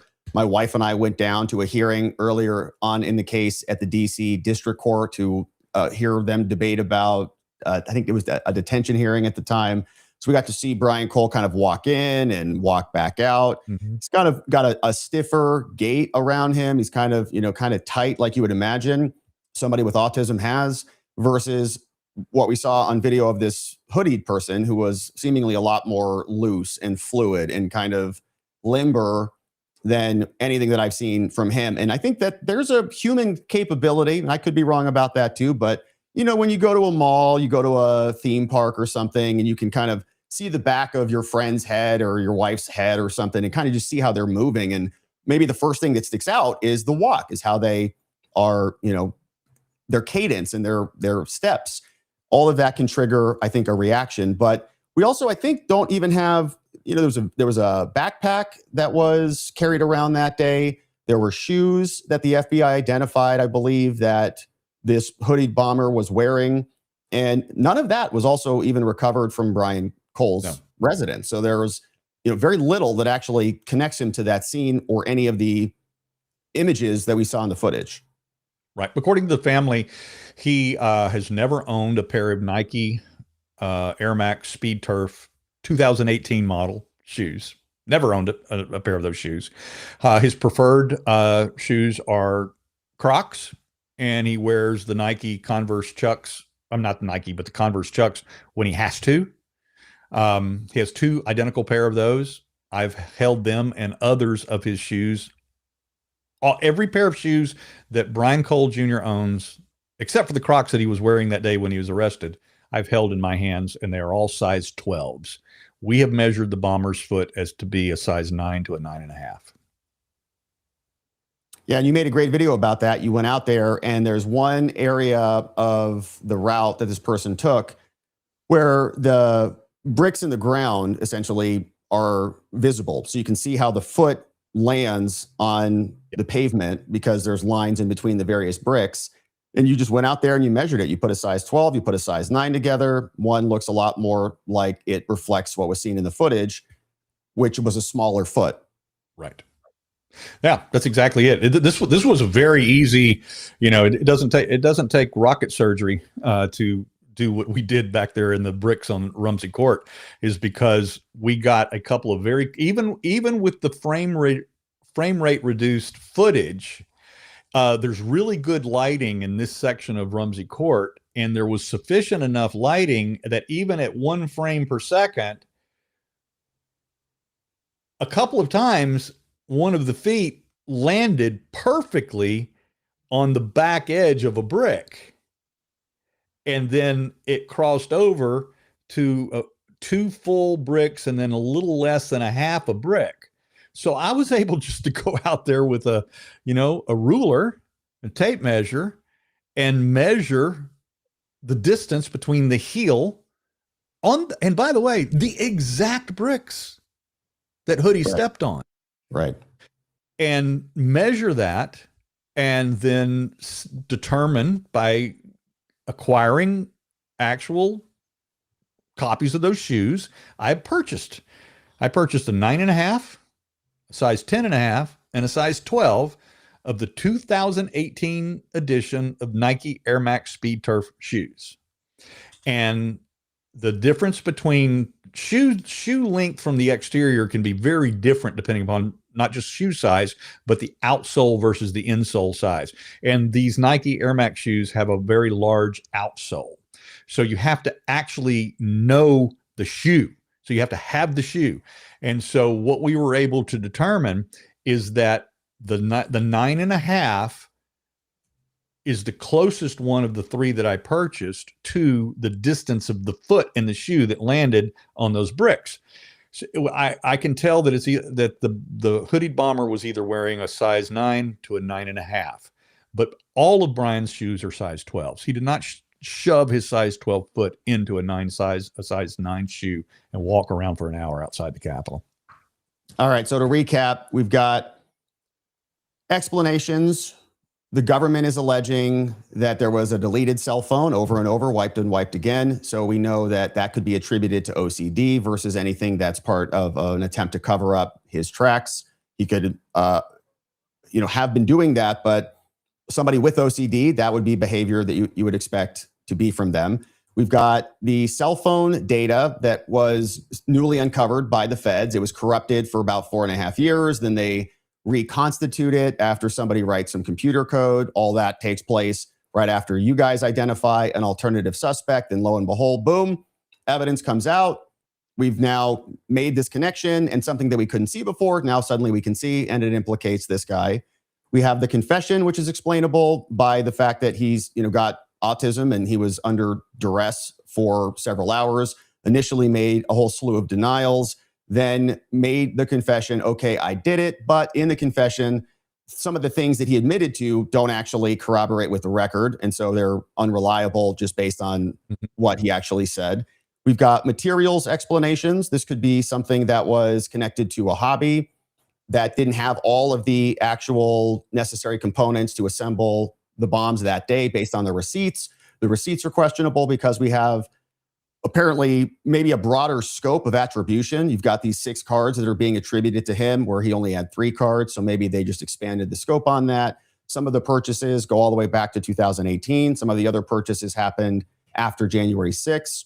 We're going to learn more about the license plate reader. We're going to learn more about his whereabouts on that day. We may have an alibi. We may have a bunch of other things that have not been disclosed yet because it's so early in the case. We also have no forensic evidence that places him there, no DNA evidence, no, hair follicles, no fingerprints. Doesn't look like we've done a materials analysis to connect what was found and discovered with the actual recovered items at his home or in his car. And so you start to add those things up, and that, I think, can create reasonable doubt as to every one of those elements. But what's so interesting about this case is that there is an alternative theory. Okay, a lot of the time in criminal law, there isn't a good alternative theory. There's nobody to really point at, right? We can, for example, take a look at the Tyler Robinson, Charlie Kirk case.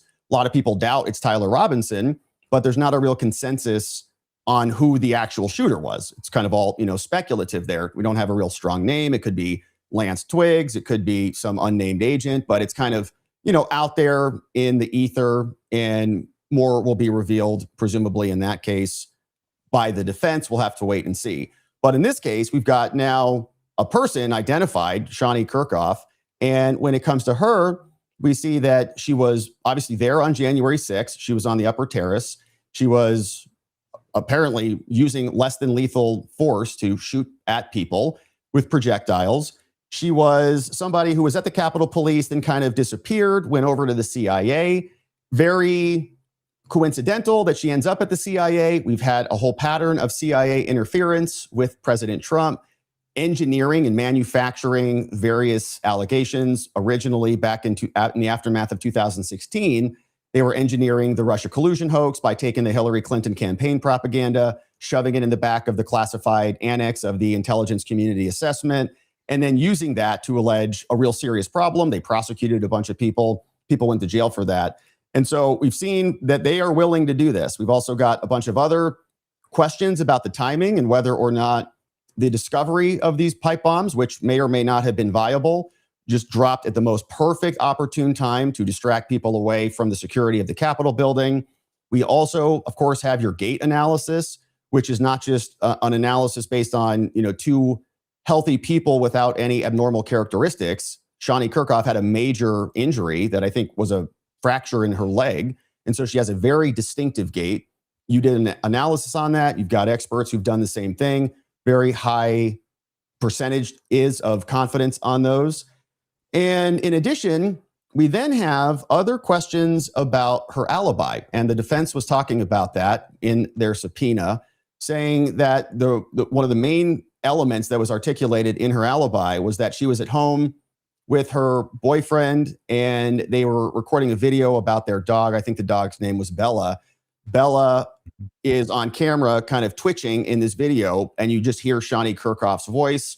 Questions about the metadata, when that was recorded, whether Shawnee was actually there. As you mentioned, they had a bunch of warnings that this was going to be happening. Again, that is not unusual at all. We've seen that, Joe Biden, when his offices were investigated or raided, they were warned repeatedly over and over. And I would imagine cleaned a lot of that stuff up before Karine Jean-Pierre came out and made that announcement.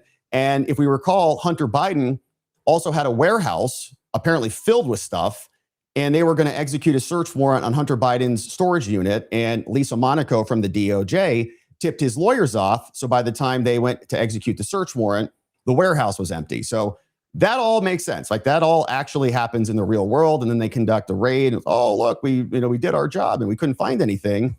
And so that's, I think, where we're at now. But the defense has somebody that they can identify and make a theory about when they present this all to the jury, which is not a common thing in criminal law, right? Normally it's like, well, we don't know exactly what happened, but we have an absence of evidence.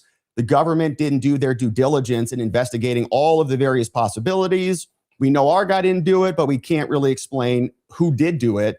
And so the jury is left to fill in the gaps. But this case is going to be very different because they're going to be pointing to her pretty aggressively. And we've got these subpoenas. Any comments on that rundown before I pull these up? No, the rundown is good. We know. I'll just say this: we know that Brian's car was in the area that night during the time because we've seen it on video. The problem that the prosecution is going to have is that the car is moving and exiting onto 395, going back to Virginia at the time that the hooded bomber is walking around. They're going to have a problem with that. Okay, so the car is in the area and his phone is pinging off of the cell towers at the time that the FBI says that that his phone is. The problem is the hooded pipe bomber is on foot at the same time, a mile away and outside of the cell phone tower vector that is pinging. So they've got a real problem there. That's a big problem. Yeah, because you can't be in two places at once, as far as I know. Yes.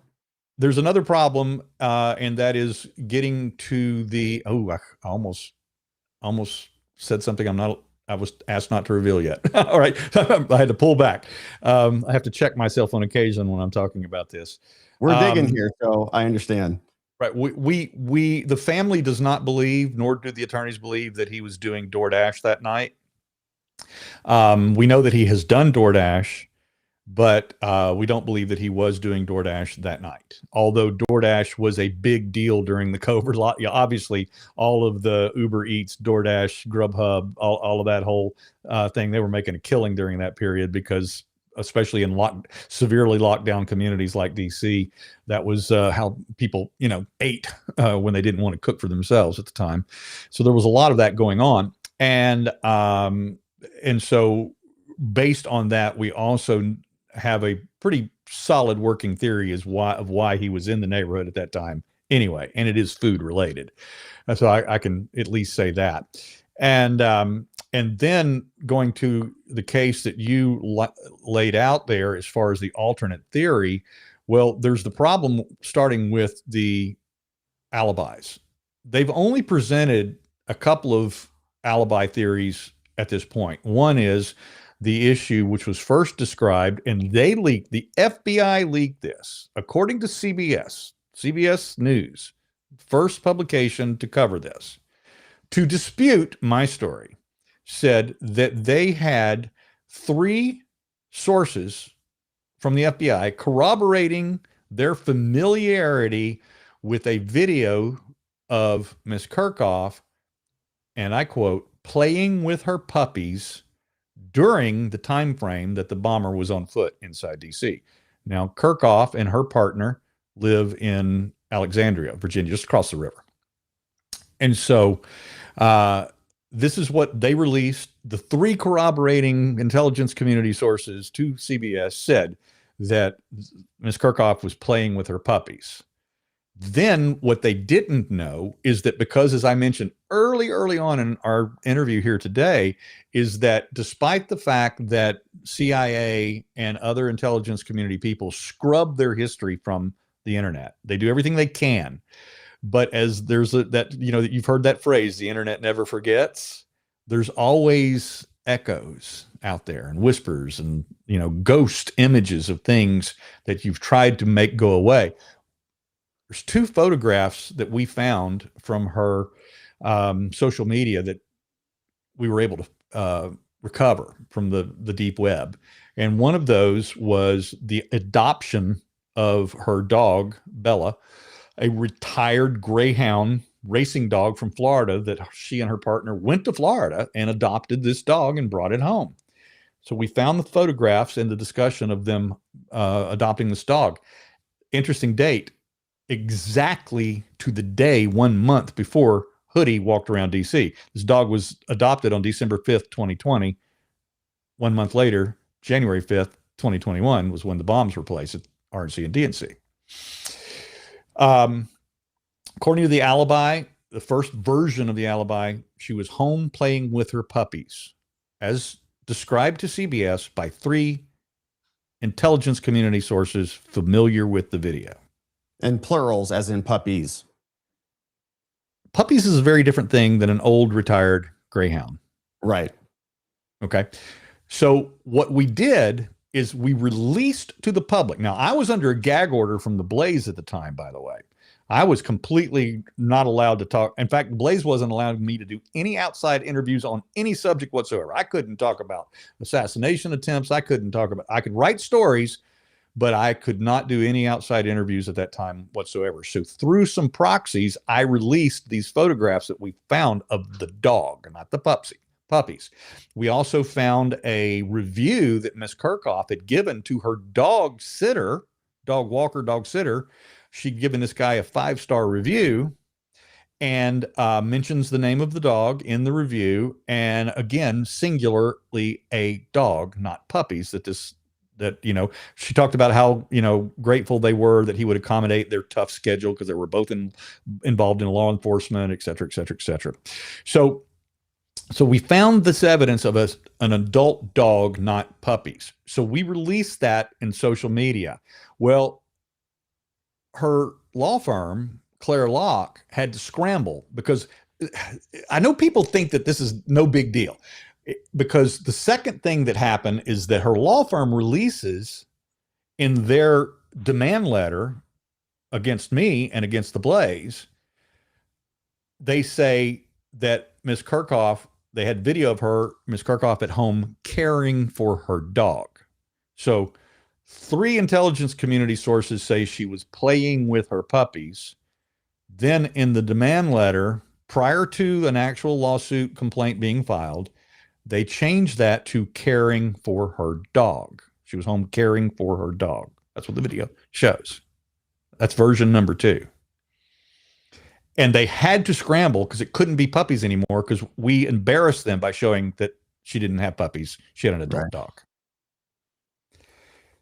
Version and the more that litigation goes on, the more these little minor inconsistencies can stack up, and then it looks like somebody's trying to fix the narrative.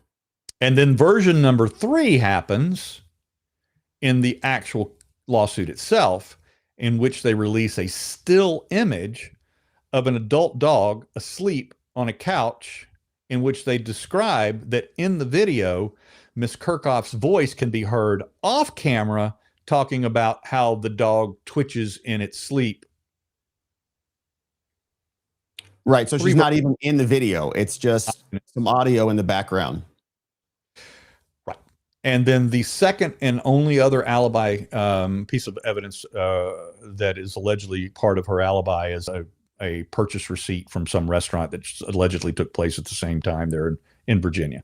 Now, any of those things can be fake, duplicated. We're talking about the CIA. We're talking about the CIA. We're talking about the CIA who can create entire dossiers, back histories for their agents with multiple passports, multiple IDs, multiple driving licenses from any country on the planet Earth. In fact, I'll tell you this. Because of this investigation, I've learned, and this is really new because of something else that we're looking at that I can't discuss in detail right now. But I have learned that liaisons from CIA who work with Congress, that work with the congressional committees that oversee the intelligence community, oversee CIA, that office inside the ranking member or the committee chair's, office for these committees, that they themselves even use fake swipe cards, IDs, and names when working with Congress. Yep. So we're talking about pros at creating alternate histories for people. And this was one that they created that we embarrassed them on because they didn't believe that we had the history and that we were skilled enough as, amateur sleuths to find this information. We embarrassed them, so they changed it from playing with her puppies to caring for her dog to, she's off camera and talking about a dog that is asleep, twitching in its sleep. But more importantly, she also, in her FBI interview, she originally said that she had no memory or knowledge of where she was and what she was doing on January 5th. And it wasn't until a week after her failed polygraph that they produced this video that allegedly her partner then produced to the FBI. I found this video, and the timestamp is during that time on the evening of January 5th. Yeah, and they want to learn a lot more about that. So let's go to these subpoenas. So we have, as we can see right here, Brian Cole Jr.'s defense team now submitting just days ago a renewed motion for subpoenas. And we've got several of these that are going out now. This happened a while ago. They wanted original subpoenas issued back in April, and we read through them at the time.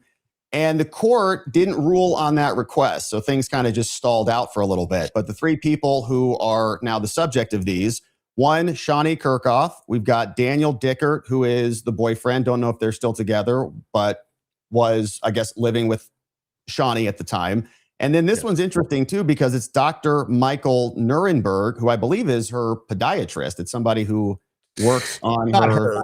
It's an actual, he's a professional guy. He's often all over the country and through the federal system called upon as an expert witness with regards to podiatry and gait.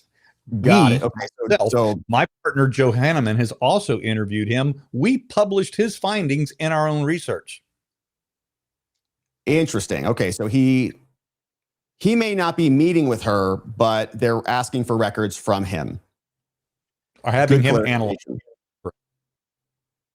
All right. So it says, now we asked for this months ago. Instead, the filing prompted a months-long dispute over sealing.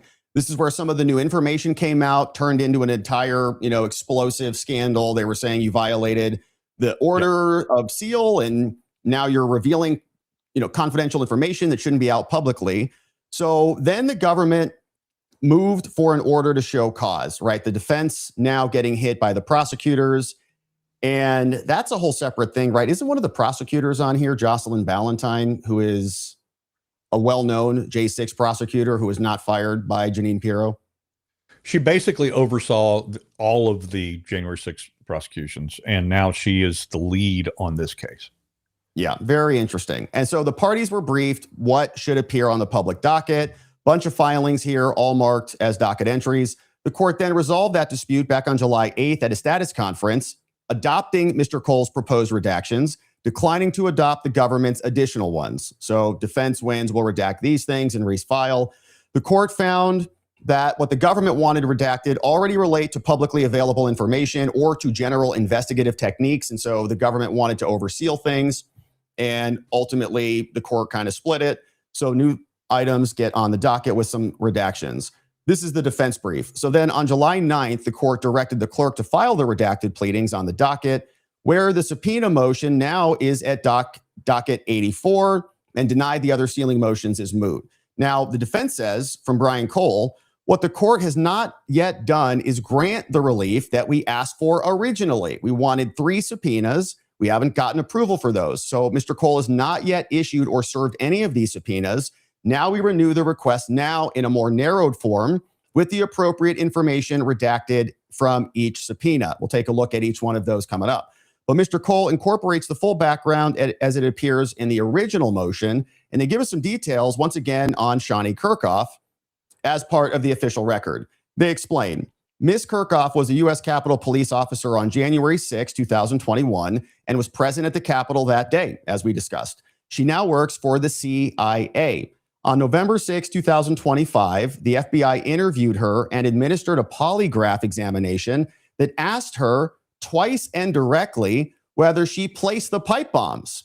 She failed it, period. The next day, 5 days before the FBI opened a file on Mr. Cole, the FBI named her as a person of interest and issued subpoenas and preservation requests for her electronic accounts. Over the weeks that followed, agents then questioned Ms. Kirkhoff and her boyfriend, Daniel Dickert, also a Capitol Police officer, interviewed her coworkers and neighbors, surveilled her without her knowledge, requested her employment records from the CIA, and captured footage of her walking to a podiatrist, apparently for a gait analysis, the guy you just mentioned. Mr. Cole was arrested on December 5th, 2025. Then as soon as they pick up Brian Cole, boom, FBI closes the lead on Ms. Kirkhoff a month later. So then after Brian filed his April 1 motion, the government gave us additional things, produced additional Kirkhoff materials in discovery, specifically stating that it was doing so because it believed that the materials were responsive to the subpoenas.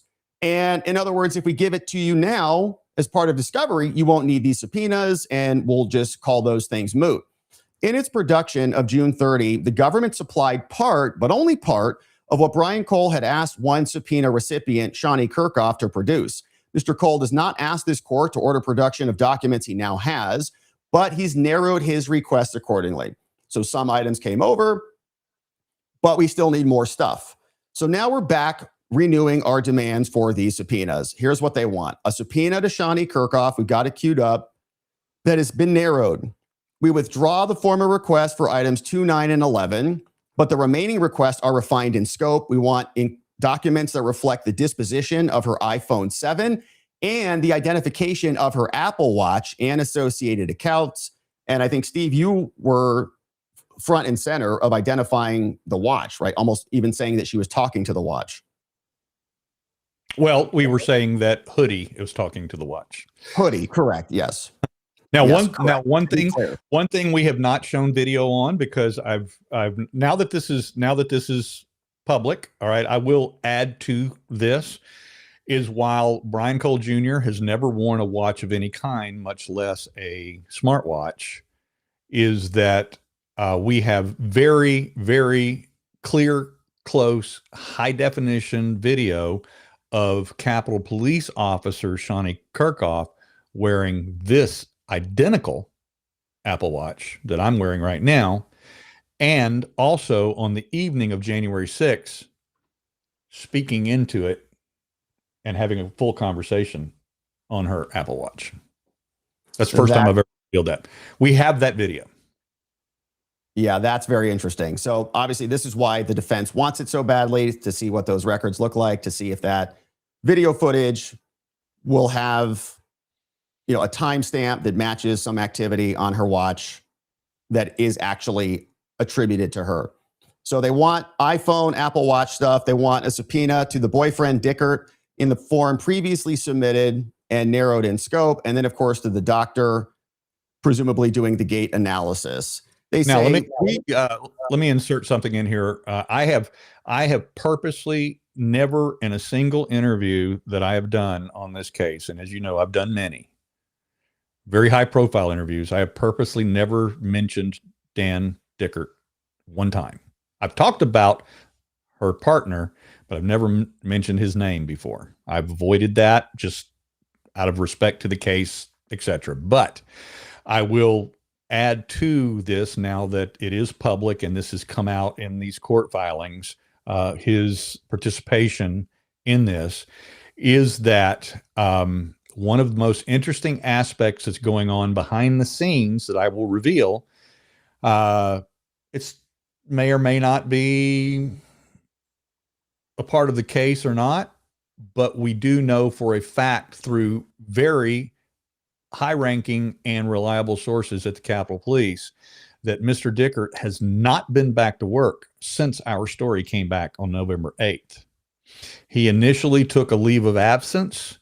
He got an extended period of absence claiming some sort of health-related need for, whatever.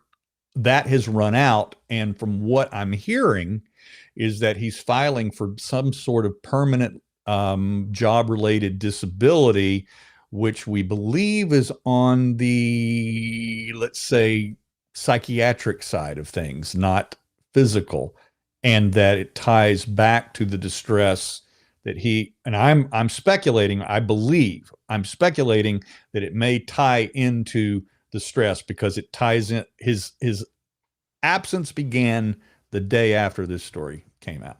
He's not been back to work since. Yeah, that's an interesting fact. And I'm certainly a big fan as a defense lawyer of the presumption of innocence. So I think that everybody's entitled to that. And, the evidence will be fleshed out. This is, of course, a part of the public record. This is a public filing. You can go to Court Listener and get it. So we're not trying to, smear anybody unfairly. This is the defense's argument, and they're naming these people. And you can put, two and two together to understand what the theory is going to be as this case advances to trial. So their arguments about why we need these subpoenas, their narrower requests, and he's otherwise withdrawn the original categories. These are very narrowly tailored. He's working in good faith to get this material. Also, the government's production that they gave to him. So they sent subpoenas back in April. The prosecutors and Jocelyn Ballantyne start to hand stuff over. And he writes from the defense that the government's production confirms rather than moots the need for these subpoenas. They turn stuff over to say, okay, we've complied. You don't need anything more. They say, not at all. Actually, a subpoena is not defeated because the government has produced material on the same subject. The second Nixon element asks whether the specific documents that are sought are not otherwise procurable by due diligence. It's about the documents, not the topic. Saying the government produced what the government collected, and so if they don't have it, we need to go get it. Rule 17C reaches what the witnesses themselves hold, including the native files, the devices those files sit on, and the materials the government never requested or never received, right? So prosecution saying, we've already given you everything we have. And they say, okay, well, in this production, you're missing these very key components that you maybe should have asked for, and you didn't do that. So now we need to go to the court to get permission to do that. So the remainder of the showing is unchanged. Kirchhoff, Dickert, Nierenberg, the doctor, they remain the only sources for these records. Brian Cole still needs them in advance of trial, including the time required to review the productions, issue any follow-on subpoenas, retain a podiatry expert to interpret the gait analysis. And we've conferred with the government. The prosecutors oppose the motion, and they oppose the issuance of the 3 subpoenas. And so presumably they'll be issuing a very substantive response to all of it. So that's just the brief. And then in the subpoenas, they're very similar, but I'll just share them with everybody here. You can see this one is what they're asking for. This one would go over to Shawnee Kirchhoff right here. This is Brian Cole's defense submitting this. Has not been signed off or approved at all yet. But in it, they are going to give us the boilerplate stuff, the instructions. We're familiar with these. We request everything. Essentially, it's multiple ways of saying we want every single thing that you have: file folders, binders, file drawers, file boxes, notebooks, anything. And so your job is to go identify these things, anything in your possession, custody, control. Whenever information is about a negotiation and you say that you cannot give it to us, let us know why. We define what a communication means, everything: emails, texts, phone calls, agreements. We define what documents mean: pamphlets, brochures, circulars, working papers. We define you and your, in case there's any concern about that. You is Shawnee Kirkhoff, including your agents, your officers, your employees, your representatives. Federal government means anything connected to the federal government, DOJ, FBI, U.S. Attorney's Office, computer analysts, response teams. And this one is a big one about her polygraph. And let's not forget anything with the CIA and the Capitol Police as well, all bundled up in here. But your polygraph, they want info about that, saying it means the polygraph examination administered on you on or about November 6th in connection with the pipe bomb case from J5 and 6, including all pre-test, in-test, post-test interviews, all questions asked or proposed, all instructions, advisements, consent forms, and acknowledgement forms, all examiner notes, scoring sheets, charts, reports, recordings, and results, all communications concerning the examination or its outcome, which examination was accessed by the examiner, as reflected in the FBI or DOJ as a failed examination. So that's a lot. And I think part of the reason they want it all is because they want to see if it was even, validly administered according to a high standard and thresholds. So we'll see if the judge approves that, but they also want then the alibi video. So please produce the native video file that you or anyone on your behalf showed the federal government depicting your dog Bella, together with any photo, video, or audio recording created on the same device on January 5th, 2021, which she would say shows she wasn't there at the Capitol area. Also, other documents to identify the make, model, serial number of the actual IMEI, so the kind of fingerprint number that cell phones have, your telephone number, your Apple ID, current location, what happened to the iPhone 7 with the photos and the videos that we asked for that were originally recorded. We also want documents sufficient to show how the file that was referenced in request 1 was moved from that device to the iPhone 12. Okay, so it's recorded on the 7, then they move it to the 12, including any iCloud backup or migration records that reflect that transfer, trying to seek the chain of custody for the alibi video. We also want any document, file, export, folder, disk, USB, screenshot, or any other item provided to you or by you or on your behalf to the federal government on November 6th and November 12th. Videos, photos, and recordings from each interior or exterior camera at the residence that you shared with Daniel Dickert on January 5, 2021, including the camera that was aimed at Bella's crate, the front door camera, any exterior camera for the period between J5 at 3 p.m. through January 6 at 8 a.m., right? If she's in and out of that place, she's got a front door ring camera. She should be all over that. Should be a no-brainer. A release of that should exonerate her completely. If the footage no longer exists, then produce documents sufficient to identify the camera systems, the retention period, the cloud account, any deletion or retention action taken after November 1, 2025. Also, the communications between you and Daniel Dickert, the boyfriend, from 12 a.m. on J5 through 4:39 p.m. that day. Also, documents sufficient to identify every mobile SIM, eSIM, telephone number, Apple ID, email account, cell account, Apple Watch used by you from December 15th, 2020, all the way to January 8th, 2021. Documents also reflecting the raw badge swipe log in any document record that reflects the discrepancy between the 5:40 p.m. scheduled end and the 3:47 p.m. swipe out on January 5, 2021. Including but not limited to an early release authorization, leave slip, overtime adjustment, supervisor note, schedule change, or payroll entry. And that's interesting. So I think maybe they're saying that she left early that day, right? You were supposed to finish your shift at 5:40. You left early at 3:47. Now I can address this because this is information that I brought. So this is work from myself and my team related to this particular paragraph.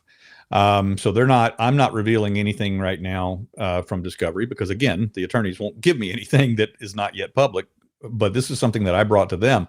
I told them that this is specifically what they needed to look for because of the work that we've done on Capitol Police CCTV cameras, specifically related to the times of arrival and departure of both Ms. Kirchhoff and Mr. Dickert coming to and from work on both January 5th and January 6th, things that we have seen.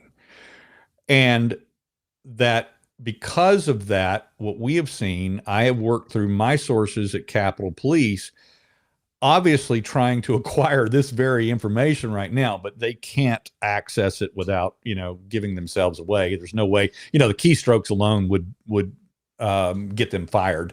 But the bottom line is that every single door, every time that they go to work and they pass through Capitol Police HQ security, they have to swipe their badge, right? So there's a recorded swipe of that badge.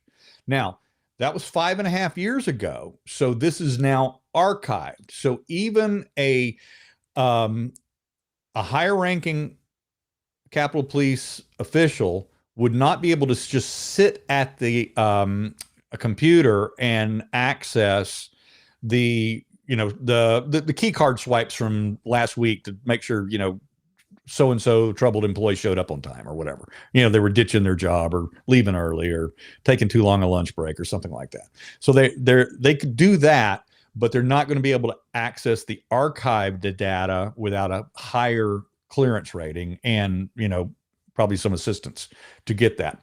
So I know that this information exists, that it's archived, and that it can be acquired, but there's a swipe when they arrive, there's a swipe when they leave.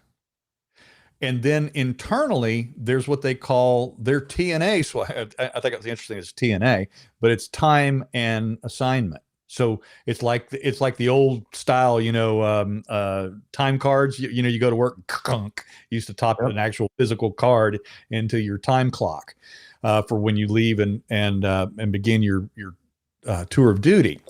So there is a similar electronic.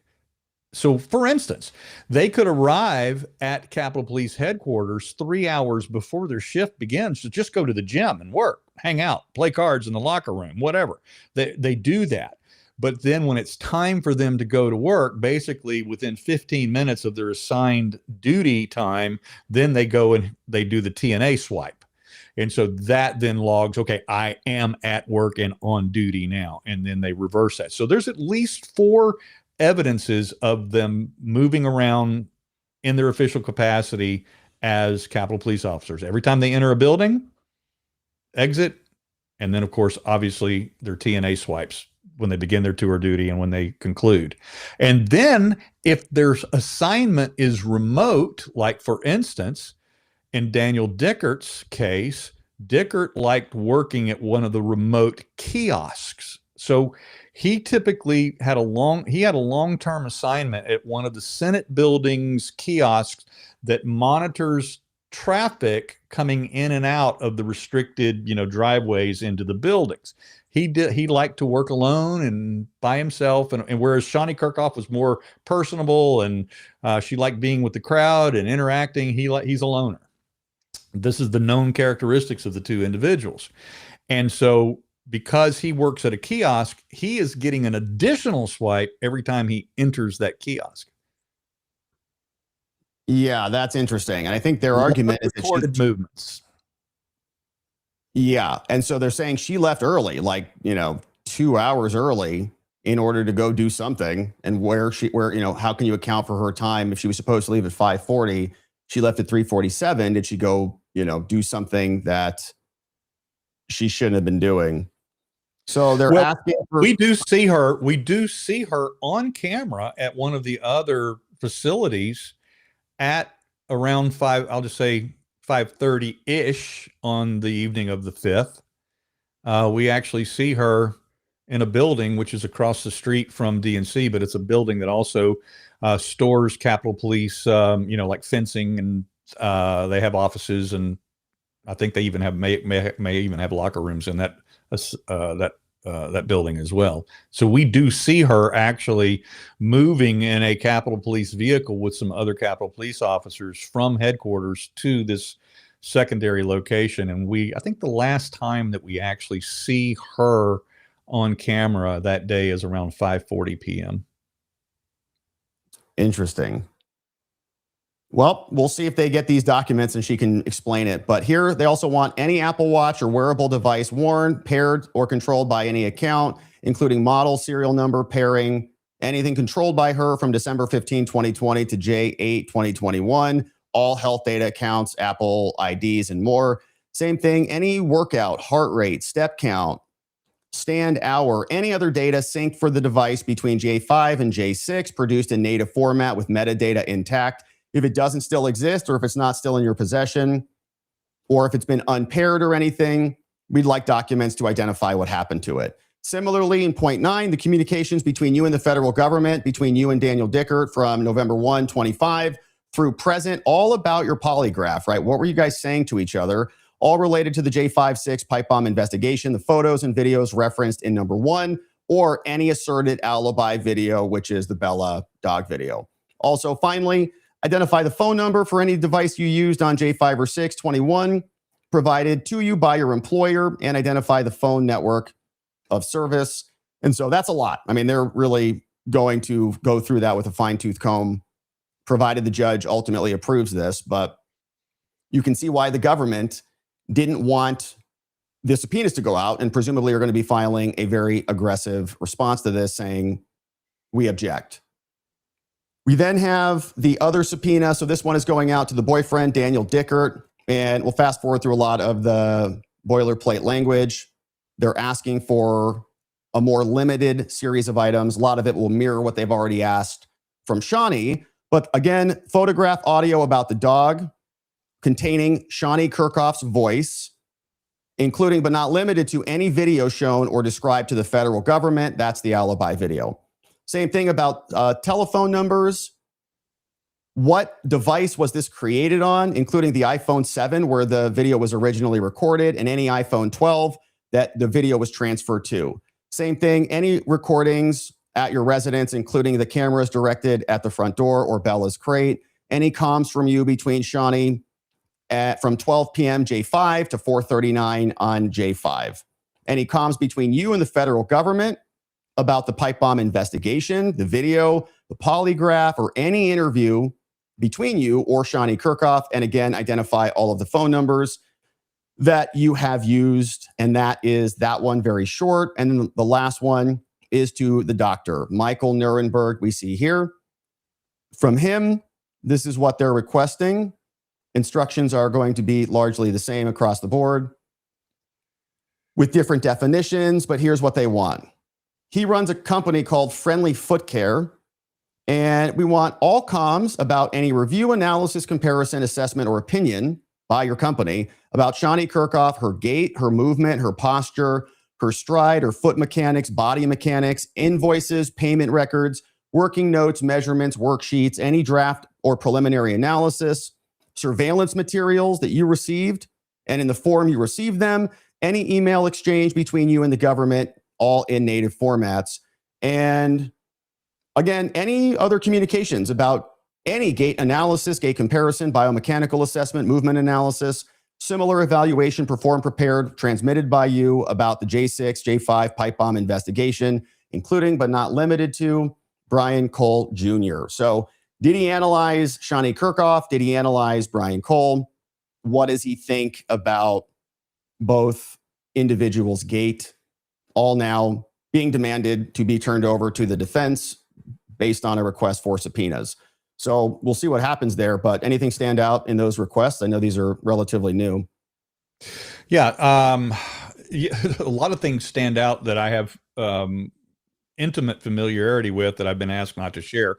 I'll give you the highlights. Now, as I mentioned before, there is a tremendous amount of information because I would say from the information flow and with the amount of discovery that there is, 700,000 pages initially described by the government were going to be turned over in discovery on the Brian. 700,000 pages. They still haven't even scratched the surface of that yet. The defense, and that's even though the defense has already been demanding a court. The defense is chomping at the bit. They want this. They want this trial. And that's how confident they are in what they've already seen.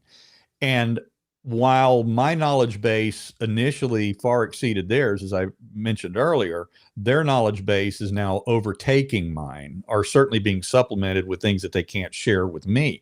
But one of the things that I have given them is additional information through our sources about certain phone records that I was able to capture from both congressional committee sources and Capitol Police sources related to phone records. But not only that, but also from the FBI interviews of key and principal players in this case.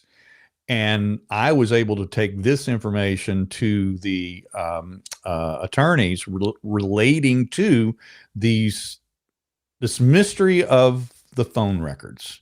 Because as we have said before, right after January 6th, and for 4.5+ years, almost 5 years, those phone records were gone and they were corrupted.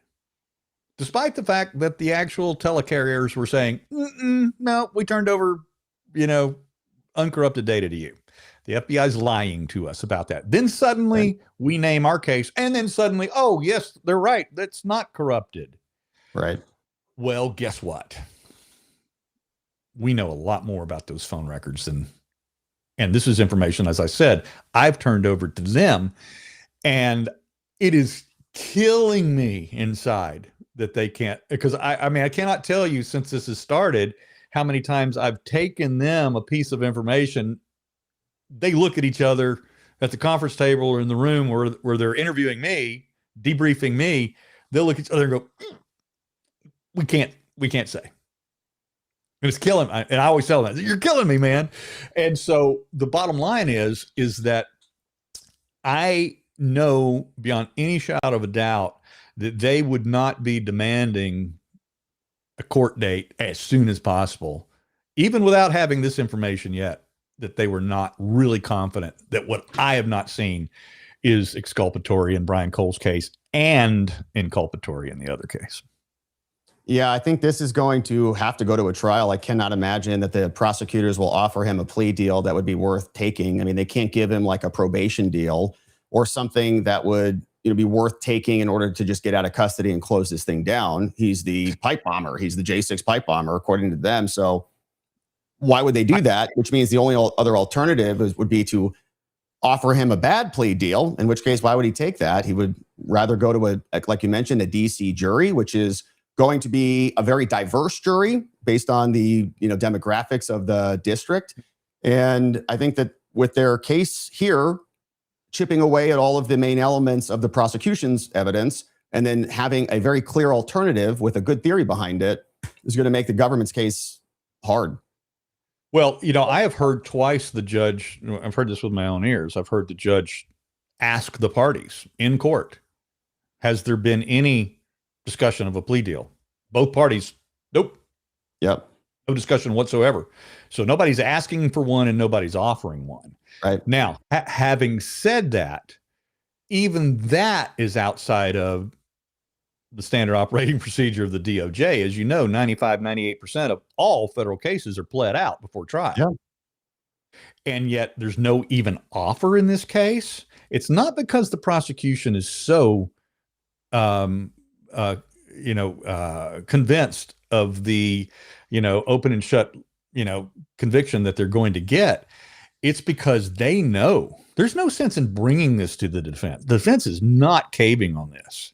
Right. And, so this was the Hail Mary that they threw a couple of months ago, that the government threw in the courtroom when they put up the superseding indictment and brought in the two new charges of, a terrorism charge and a, weapons of mass destruction charge. Both would carry potential life sentences for one young Brian Cole. And the point of that was to scare the defendant and his family into taking some sort of plea deal. And you know what the response was in the courtroom that day after Brian Cole pled not guilty in his own voice before the judge to those two new superseding indictments. The defense demanded a trial date, and the courtroom gasped. Prosecutors, Judge? They're like, what? We just tried to scare you into a plea deal. They're not going to win this case in front of a DC jury. And I think they have to figure out a way to politically get out of this. And I know that the civil rights attorneys that are working in parallel to the criminal defense attorneys on the Cole case have, they went through the whole process of seeking, a pardon through the January 6th process, saying that the January 6th pardons apply to this case. But obviously, Brian Cole, even if they did allow for that to be considered and even to happen, it wouldn't be a pardon. It would be a case dismissal, because it can't be a pardon if he hasn't been convicted and sentenced yet, which he hasn't. So it would have to be a case dismissal. And I think that it behooves this administration, and when I say this administration, I mean the Trump administration and their DOJ and their FBI, to figure out a political exit from this. I recommend and of course I know they're listening to, because there are officials from CIA, FBI, and Claire Locke going to listen to this interview, because they monitor, track, record, and put in court filings everything that I say. So it's all there. So we know they're listening. My recommendation to you is that you get the administration to walk up in front of the microphones and the cameras and say that it was elements of the deep state that lied to us about this case, and we are dropping. Now, I don't care if you pursue the Shawnee Kirkhoff case or not criminally. I don't care. Drop the case on Brian Cole Jr. Find a political exit strategy so that you don't walk away, completely embarrassed by this. You're not going to be able to avoid it in total, but that's what you have to do. Yeah, an acquittal would be a very big political problem, I think, for them, because now if he's not the pipe bomber, the jury didn't believe it. Now they've got another open-ended case, and I think it's just going to accelerate the focus and the attention on the alternative theory, rather than controlling this thing and kind of neutering it with a dismissal. The alternative theory hasn't even begun to be cracked open yet. I mean, there's things that we haven't discussed here that I've discussed and that we've written about over the last several months. But there's so much more that even like I said, me and my team have looked at, have discovered, that we brought to now our attorneys and shared with them, that's going to be coming out. And then in our motion to dismiss, which is on the table right now. In fact, we have a hearing on September 2nd where we'll be arguing in court for dismissal of this case on First Amendment grounds. And I think that they have a very weak case themselves. And I will go so far as to just say this, knowing what I know on my own work that I've shared with the attorneys, not knowing a fraction of what they have learned on their own, other than what they have all disclosed in a couple of public filings, is all I know. But what I do know is that if that case is not dismissed, round 2 of the filings is going to embarrass the hell out of them. It's going to be ugly. It's going to open the door to a whole another angle, all civil, with a whole separate, different set of rules that will presumably, advance into discovery. And then you've got interrogatories and depositions and a lot of additional developments that can happen there that can then, transfer over to the criminal case. So it seems like the thing, from their perspective, this whole thing could start to fly out of control pretty quickly here. But so that's great news. So you got a motion to dismiss in, you've got, looks like oral arguments on that coming up. And I did look through the motion to dismiss. It's all, on the public docket. And from our perspective, the fact that they even sued you and your company, and the fact that you've been kind of hit so hard with other, your prior employer and these other organizations, feels a little bit strange, because you're doing journalisming and you're actually, following the demands of the government to help them identify, who you think it is. And you've done that, I think, with a lot of due diligence, no malice at all. You've done, expert witness type of review. You've gone through a gate analysis. I mean, you've really connected a lot of dots here that you would imagine more journalists would be doing, not being sued for doing the very job that you're here to do. Well, this is what makes their lawsuit very weak, is that the diligence that we did do. Now, of course, obviously in their complaint, they assert exactly the opposite. They say that we were reckless. They literally say in the complaint that Joe Hannum and I pulled this out of our ass. We made it up. We made it out of whole cloth. That's what they say. But the actual documented,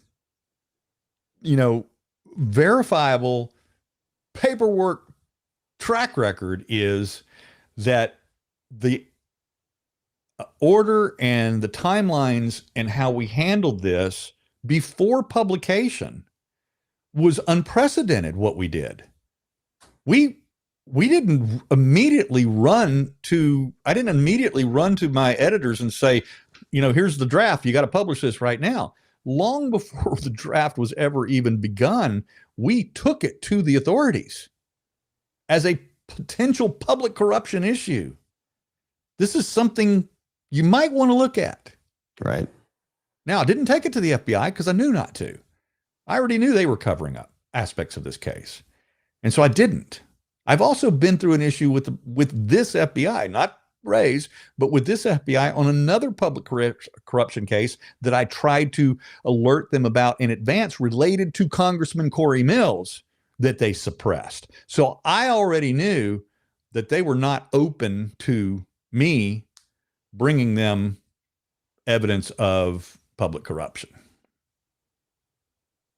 Yeah, and so you did. I mean, you actually went through multiple validation steps before it was even published. And what you did publish was not just, kind of a random off-the-cuff blog post. It was a very deeply researched analytical piece that you followed up on. And it was so analytical and so sufficient that the FBI looked into this person and actually brought them in for a polygraph and sat them down. And that person failed the polygraph, which helps to validate your thesis here. So I've never said this before, but since Ed Martin is pulling out of government now and going into he's leaving his position federal and he's doing something different. Not only did we go through channels inside the government, in the intelligence community, to have this looked at because we were dealing with a member of the intelligence community that we were investigating. And so I went through that process. And they did everything correctly. They did everything legally. They formulated the draft memo as an alert. They handled everything according to their mandate, and then that got leaked. Now they didn't leak it. Odie and I did not leak it to the press. FBI or CIA leaked it to the press. That's on them. Yeah. And so what ended up happening is that in the final waning hours on Friday afternoon, November the 7th, I actually met with Ed Martin at his private office. We did not meet at the DOJ, but I met with Ed Martin at his office for roughly an hour. I showed him the entire case. He looked at it all, and this is what he did. He had another meeting to go to. He stood up. He was it's winter. He's putting on his overcoat, and he looks at me and he says, "You're going to get no help from the DOJ on this. None." He said, "Don't expect it. Don't imagine it. Don't fantasize about it. They are not your friends on this case." And with that, he went to his next meeting. Yeah, I believe it. It's too much to unpack. It's much easier to just have a nice little present wrapped with a bow on it. This guy did it. Case closed. Let's move on to the next thing. Everybody can declare victory. And then there's no egg on the face of the government who was behind a lot of, really bad things in 2020 and 2021. All right. So a couple questions. Can you take a couple questions from the audience? Yeah, absolutely. We've got a couple that came in. First of all, a comment came in from I'm P Picking Cute, says, "Thank God for people like Steve, who has more courage than some of our elected officials." True. When we start charging these corrupt people assorted with others who've been doing this for over a decade, we will then finally have justice. So a little comment there.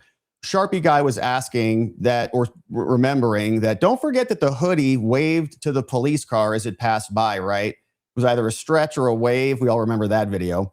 Let me address that, because it's a significant moment in the Hoodie's journey around the RNC and DNC. Is as Hoodie was walking in front of the famous green awning of the Capitol Hill Club, and the Capitol Hill Club is a private club hangout for Republicans, and it's right next door to the RNC. Dinner club. That's what it is. I've actually had the opportunity to eat there 3 or 4 times, and as the hooded bomber is walking towards the awning and just passing right in front of the entrance of the Capitol Hill Club, a marked Capitol Police car rounds the corner right in front of Hoodie, and Hoodie stretches the arm out all the way out like this. Now, typically when you're waving at somebody, it's like this. If they're in a crowd and they're far away, you might do this to get their attention. But I am not so much convinced that it was a wave, but nobody worried about drawing attention to themselves is going to do that right in front of a cop car while you have a bomb in your bag. Right. This person, throughout the walk, the 45 minutes roughly that they're on foot around the RNC and the DNC, is confident, is never scared, is very clear about what they're doing, where they're going, what the job is, what the mission is. Turns around a couple times, like you mentioned earlier, makes a couple phone calls, talks into the watch a few times, checks the text messages the first time that Hoodie sits down at the DNC bench. First time Hoodie sits at the bench, does not place the bomb. It's almost like an audible has been called, because Hoodie then goes and attempts to plant the bomb at the the Congressional Black Caucus Institute. Then a couple of minutes later, actually goes back to the DNC and plants it there, where Hoodie had previously visited. All of this is documented on film or video. And so the interesting thing about that wave or whatever is there were other eyeballs in that area that we're looking at. There's a kiosk there as well.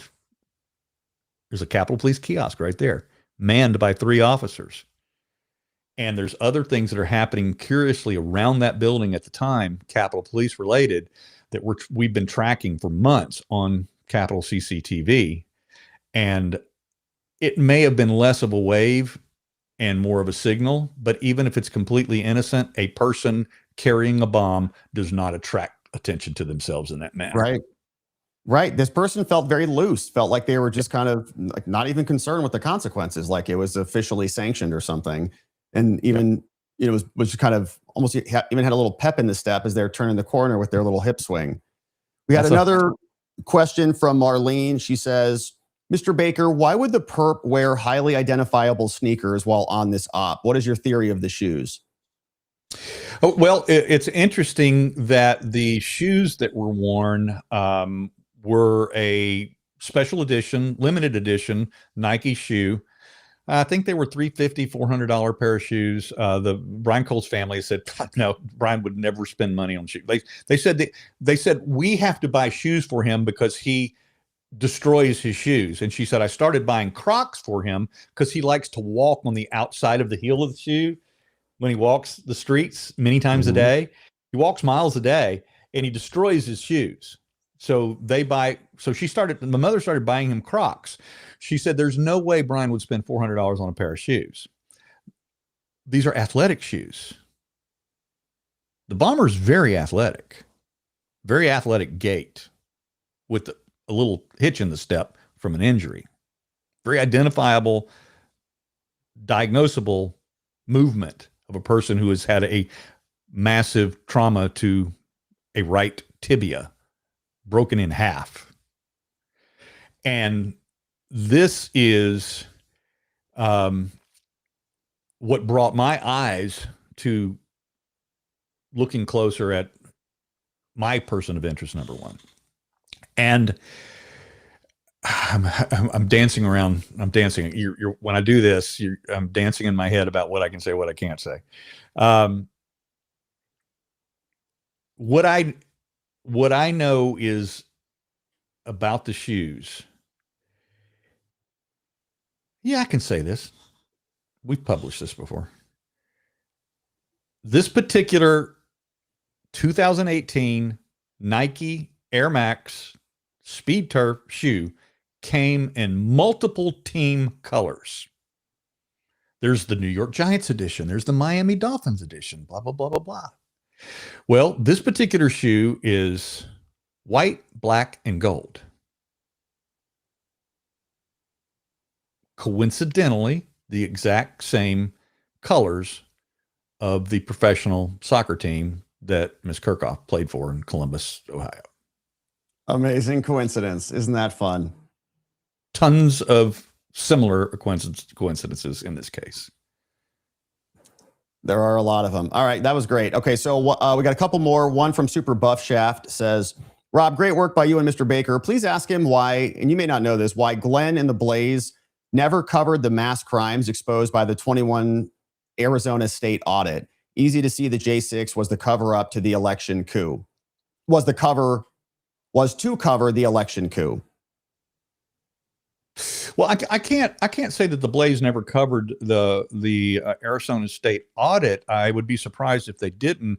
But understand that my position at the Blaze only began 3 years ago. I was not around during the 2020 election at the Blaze, and then to say that they didn't cover it would be dismissing the work of dozens of other writers that work for the Blaze. Not only that, but all of their television shows as well. And I certainly cannot speak to all of the show hosts and what topics that they chose to cover from day to day. But by and large, between the programming at Blaze TV and the writers at theblaze.com, I can't imagine that this was a story that was ignored, and certainly not purposely. It would not be something that anybody would have an editorial dictum to avoid, because they covered election fraud and election corruption issues at large.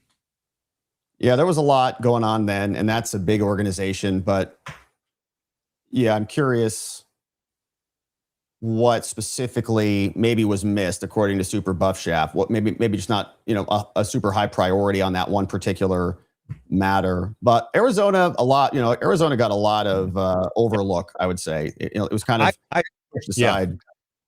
I can't speak to that. I mean, the only thing that because look, I had a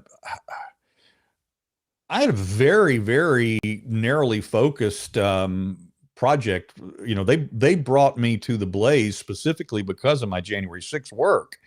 And while that took up, I would say at the time, 50% of what I was working on, then I would get assignments. And typically my assignments were almost always associated with the intelligence community, the Department of Defense, the areas that I'm more or less expert in, and that I have the deepest resources and sources. And so, for instance, when the Butler assassination attempt happened, I got a call from my editor-in-chief, within 30 minutes, and he said, okay, drop everything you're working on, you're on this. And so I'd get assigned to that.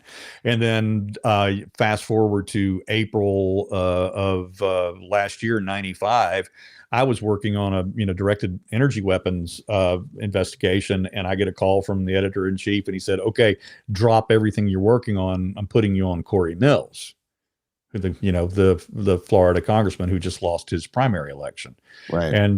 And so I spent the next 2 or 3 months exclusively traveling and working on that assignment. So at that, once I get a highly siloed focused assignment like that, that's kind of my process. I become unaware of anything else that's happening in the country. I don't even know. That's just the way my brain works. And I become obsessed with that topic that I'm assigned. And so I couldn't tell you even at that moment what else the Blaze was covering or not covering. Yeah, good question. Thank you, Super Buff, on that one. And we'll just take a couple more, and then we'll let you go. Steve, thank you for spending so much time with us today. Doan is asking, Steve, is it too late? Is it too soon to ask about civil litigation for a large financial settlement from the Biden administration? Well deserved for you. I think maybe more of a comment, but Well, obviously, as you know, there's been the thought that through the weaponization process that there would be some big, $1.5 billion payout to people that were subject to the weaponization of the Biden administration, and now that has gone away. And look, I don't think that that's ever going to happen. I'm not opposed to it, because regardless of how the money would be doled out, I might get some of it. I don't want to get I don't want to get taxpayer money, though. I mean, I don't want somebody who had no part in this whatsoever having money stolen out of, this is my libertarianism. I don't want money stolen out of anybody's pocket and handed to me from a taxpayer. Now, on the other hand, the government does, in fact, regularly compensate people when they have been unjustly treated, and sometimes it can be in very, very high millions of dollars, and so that does happen. But I would think that if this president, if it was a big enough concern to him with his associations and with the billionaires that he can get to rally against the candidates that he disfavors and put their billions into campaign financing funds and super PACs and that sort of thing, if this was a big enough issue for him, he could raise $1.5 billion privately and establish this fund on his own without taxpayer money and not having to go through any type of congressional approval whatsoever. Private foundation could pick this up and take care of this. And he has the ability to do that if it was that big of a concern to him. So that's my comment on that. Yeah, good answer. And I think John just had a good idea. You could also seize it from the places like the Southern Poverty Law Center, who got, $500 million in cash. Yeah. And then we're manufacturing a lot of the extremism that led to a lot of the victimization of the J6ers. Spuds asked a question: why would someone who habitually wipes their phone want to wear an Apple Watch? Kind of pointing out perhaps a contradiction there between the two. And that's the characteristic of this type of person. He doesn't wear jewelry at all, none. Now, I've spent an hour in Brian Cole's bedroom. I've pilfered through his stuff. They've left his bedroom in the exact condition that the FBI left it in after they rifled through everything and disheveled and basically ransacked his room. The only thing that the family has done to his room since the FBI left it, they put the mattresses and the box spring back on his bed frame. The FBI didn't even do that. They didn't even return that's how, yeah. Anyway, that's how they are. And so otherwise, I've been through the room exactly as they left it. I've rifled through all of the paperwork on his desk. I've looked at everything. I've been in the closet. I've looked at all of his shoes. I've held every pair of shoes in his hands. Every pair of shoes he owns is a size 12, not a size 9 or a 9.5. And despite that intimacy and the knowledge that I have, of all of that's going on, one thing that is absolutely certain is he has no jewelry. He has no watches, never worn a watch, never owned a watch, never wore a ball cap, never owned a ball cap. And he's never owned a $400 pair of Nike Air Max Speed Turf shoes in the color of the Columbus Eagles semi-pro women's soccer team. Sounds very believable to me. And they were not able to recover those things. They'll just say he tossed them. That's why he never had them. But a lot of these things just don't add up. And then one final one from Burton, B.A. Burton says, are they really this unconscious about easily identifiable items like shoes and so many other blatantly identifiable actions, et cetera? It's almost like they were on purpose. So maybe talking about, maybe doing laps, knowing they'd be on camera, maybe waving or stretching or whatever that was, maybe the shoes. Any thoughts on that? Yeah, well, they do, in fact, do things on purpose. And in fact, what the FBI told the congressional committee about the pipe bomber's shoe size, have you ever seen that in the congressional report, that the FBI informed them that the shoe size was between a 9 and a 13? Okay. So the FBI covered their ass. Yeah. Of course they lie about this stuff. We're talking about an agency with an $11 billion annual budget, and better forensics criminal forensic technology than anybody else on the planet Earth. And you're telling me that they left 4 sizes different for the pipe bomber, and I was able to narrow it down to 9 and a 9.5 with a ruler? Right. Just walk outside like you did. Just go put it on the ground and go measure it. It's not that complicated. And your assessment was spot on.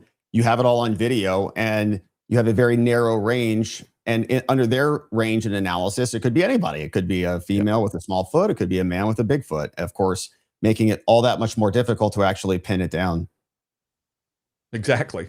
They're not that. Look, the first thing that you always do when you're talking about a government agency or a bureau or a department of any kind, and you're looking for a problem, possible corruption, possible even conspiracy, is the first thing that you always have to do is you have to default to incompetence, first of all.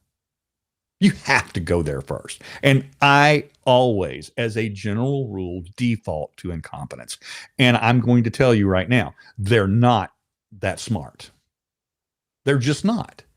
And so there's a tremendous amount of incompetence in this case.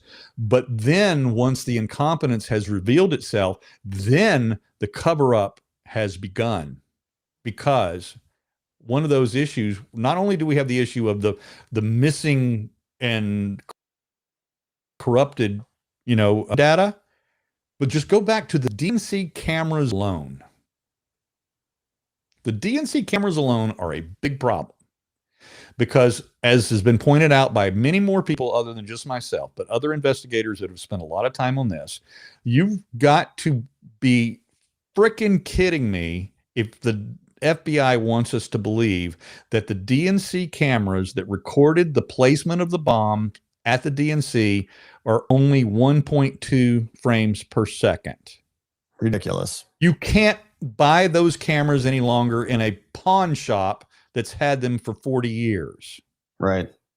You can't get it. We're talking about the actual facility where the Watergate break-in took place. We're talking about the DNC, not the facility, but the DNC. They're not going to have lax security, and they have 24-hour security on the other side of the building, by the way. But manned, law enforcement. And so the one thing that did not happen is that the DNC did not have 1.2 frames per second cameras. The second thing that did not happen is that the FBI did not only get the footage from 7 o'clock to midnight, because other stuff happened during the night there, and other stuff happened right up until 1:05 p.m. just off camera, because the Secret Service vehicles are parked in the driveway in front of the parking garage because Vice President-elect Kamala Harris is inside that building, and Capitol Police plainclothes officer, counter surveillance officer, walks over to the Secret Service vehicles, notifies them that there's a bomb 10 feet from you right here. And they spent 2.5 minutes sitting in the cab of those cars finishing their sandwiches, their lunch, that had just been delivered to them by another cop car. That's all on video as well. So rather than, diving out of the cab of those vehicles and immediately cordon-offing the area and following the protocols and the standard operating procedures of their training, they finished their sandwiches. Whereas the bomb discovery was just a slight camera angle away, off of camera. And for some reason, the 2 cameras that recorded the pipe bomb being dropped, that footage is not available for when the pipe bomb is discovered. Bullshit. Perfect. Yep. Interesting how that always seems to happen. Yeah. Well, awesome, Steve. So I want to share a meme with you that one of our amazing community meme smiths, as we call her, made. and then while we're looking at this baby, that's you, Captain Truth Seeker, in the house. And why don't you tell people about your new operation, Veritas Regnat? Is that how I say it? And what you're up to and where people can find you? Okay, so immediately after leaving the Blaze, Joe Hanneman and myself, we put together a new company, and it's an actual company that was formed, just so we would have an alternate place to publish what we were doing. It was meant as a placeholder.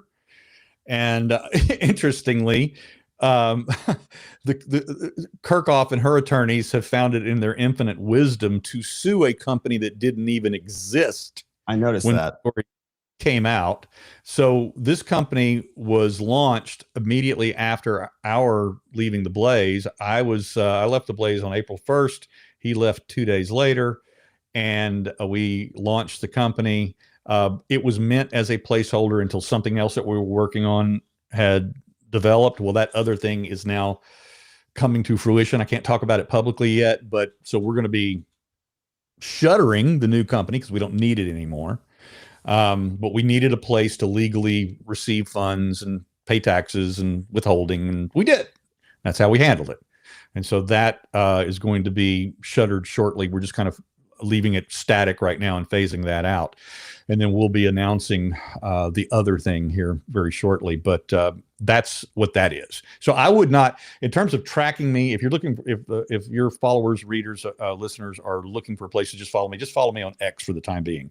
I do everything to X first, and then I, go to the other social media platforms from there. So everything that I do is going to come first on X or be linked out of X. So Steve Baker USA, that's my handle there, and that's also my handle on a couple of other social media platforms as well.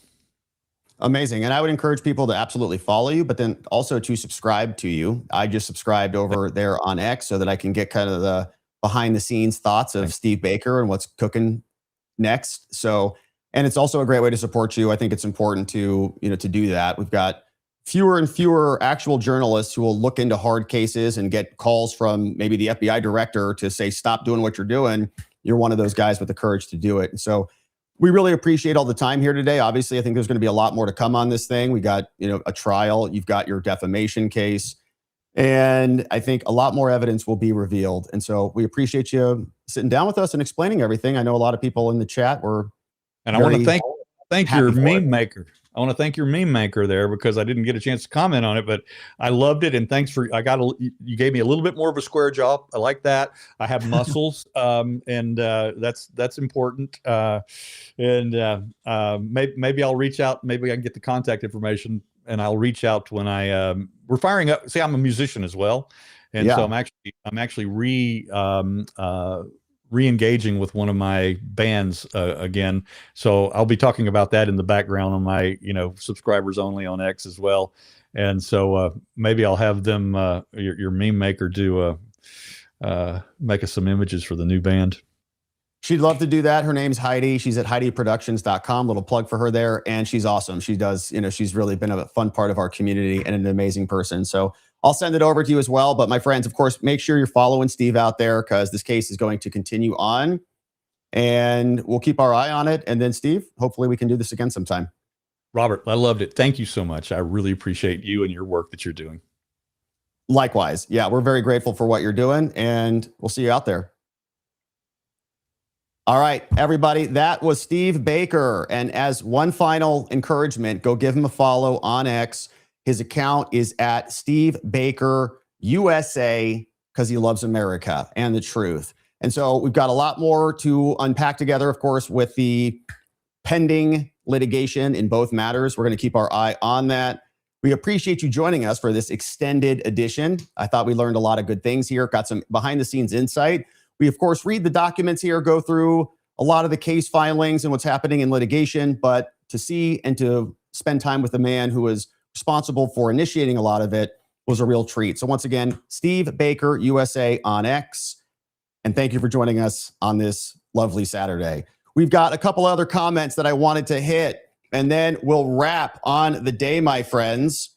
Who else was joining us? We had some other interesting comments. Richard Tatership just squeezed this one in as we were wrapping. Says the smartwatch can be tracked from a timestamp, CCTV. Well, I would say that you could easily corroborate the two. Okay, so like the smartwatch will have its own log. If it's got like a connection to a cell phone, might even be having other, more details like GPS location data that's associated with it. But you could then also just compare and contrast that, cross-reference that with the other CCTV footage, which I'm sure they're doing as we speak. So thank you for that, Richard Tatership. Super Buff Shaft, what's up? This is a Fulton County question. Says, oh, actually not. Between the size of 9 and 13, I think in a comment, same like the court docs from Fulton, 600 plus boxes taken. They can't give an exact number and let us know if some were stolen from when the FBI agent warned of the raid.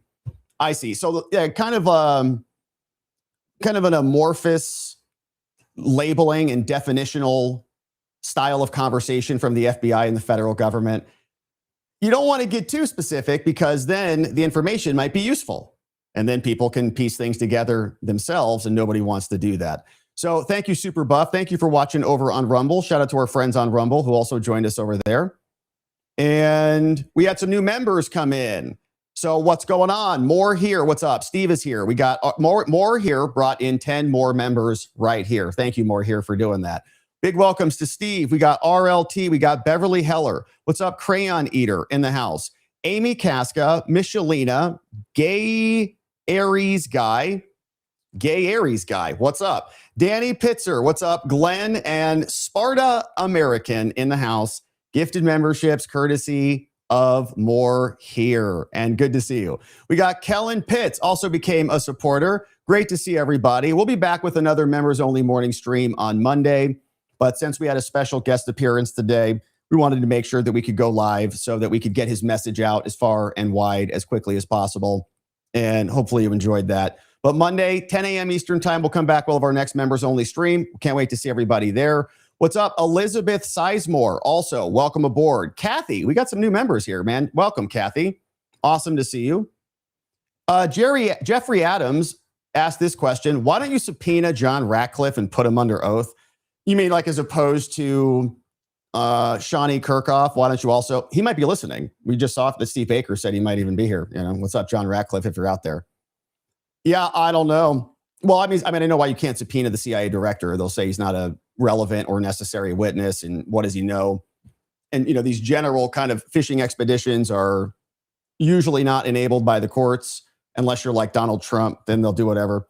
But yeah, it's interesting. We don't know what he knows about this, but Shawnee, seemingly has a lot of information that the defense wants. We'll see if the judge gets it to them, but time will tell. We'll keep our eye on that one. Wookie Sir says, why won't Rob G cover the coup video from Milley? And I don't know. I just must be a pathetic person or something.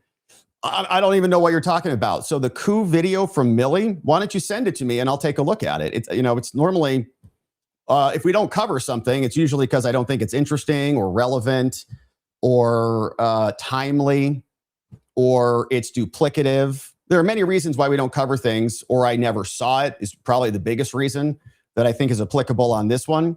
But I don't know. I don't even know what you're talking about. So if you want to send it to me in an email, then I can answer that better than I can right now. So thank you, Wookie Sir, for the donation. Not sure why we haven't covered it, because we're losers probably. But hey, I'm P Picking Cute. Second half of your question, I got the second half to Steve. First question, a part of it said, I hate dirty cops more than I hate drug dealers. Well, yeah. I mean, drug dealers are, not promising you a standard of care. They're not taking an oath to say that they're going to serve the law. Okay, dirty cops do, and then they undermine that. What's going on? Corruption and abuses of power make me livid, but what I absolutely abhor is injustice. Pfft, me too, I'm P Picking Cute. I hate it. Charging, attempting to imprison, actually imprisoning innocent people is the worst. It's actually like one of the underpinnings of our justice system. There's a phrase that comes up a lot. It's, I'd rather, 10 guilty people go free than one innocent person go to jail.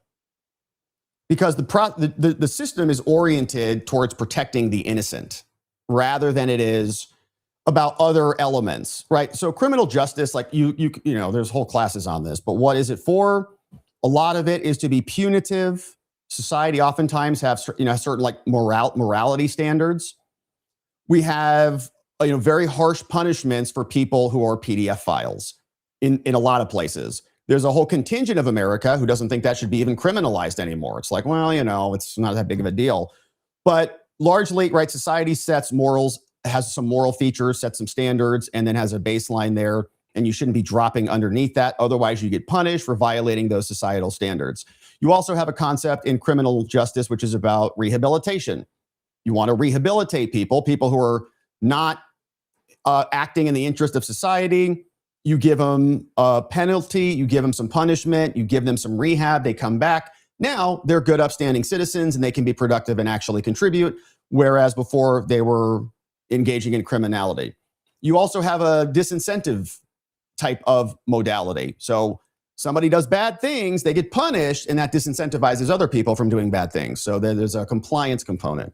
But largely, the whole thing is, the underpinning, the presumption of innocence, due process of law, the right to counsel, the right against self-incrimination. All these things are to protect the innocent.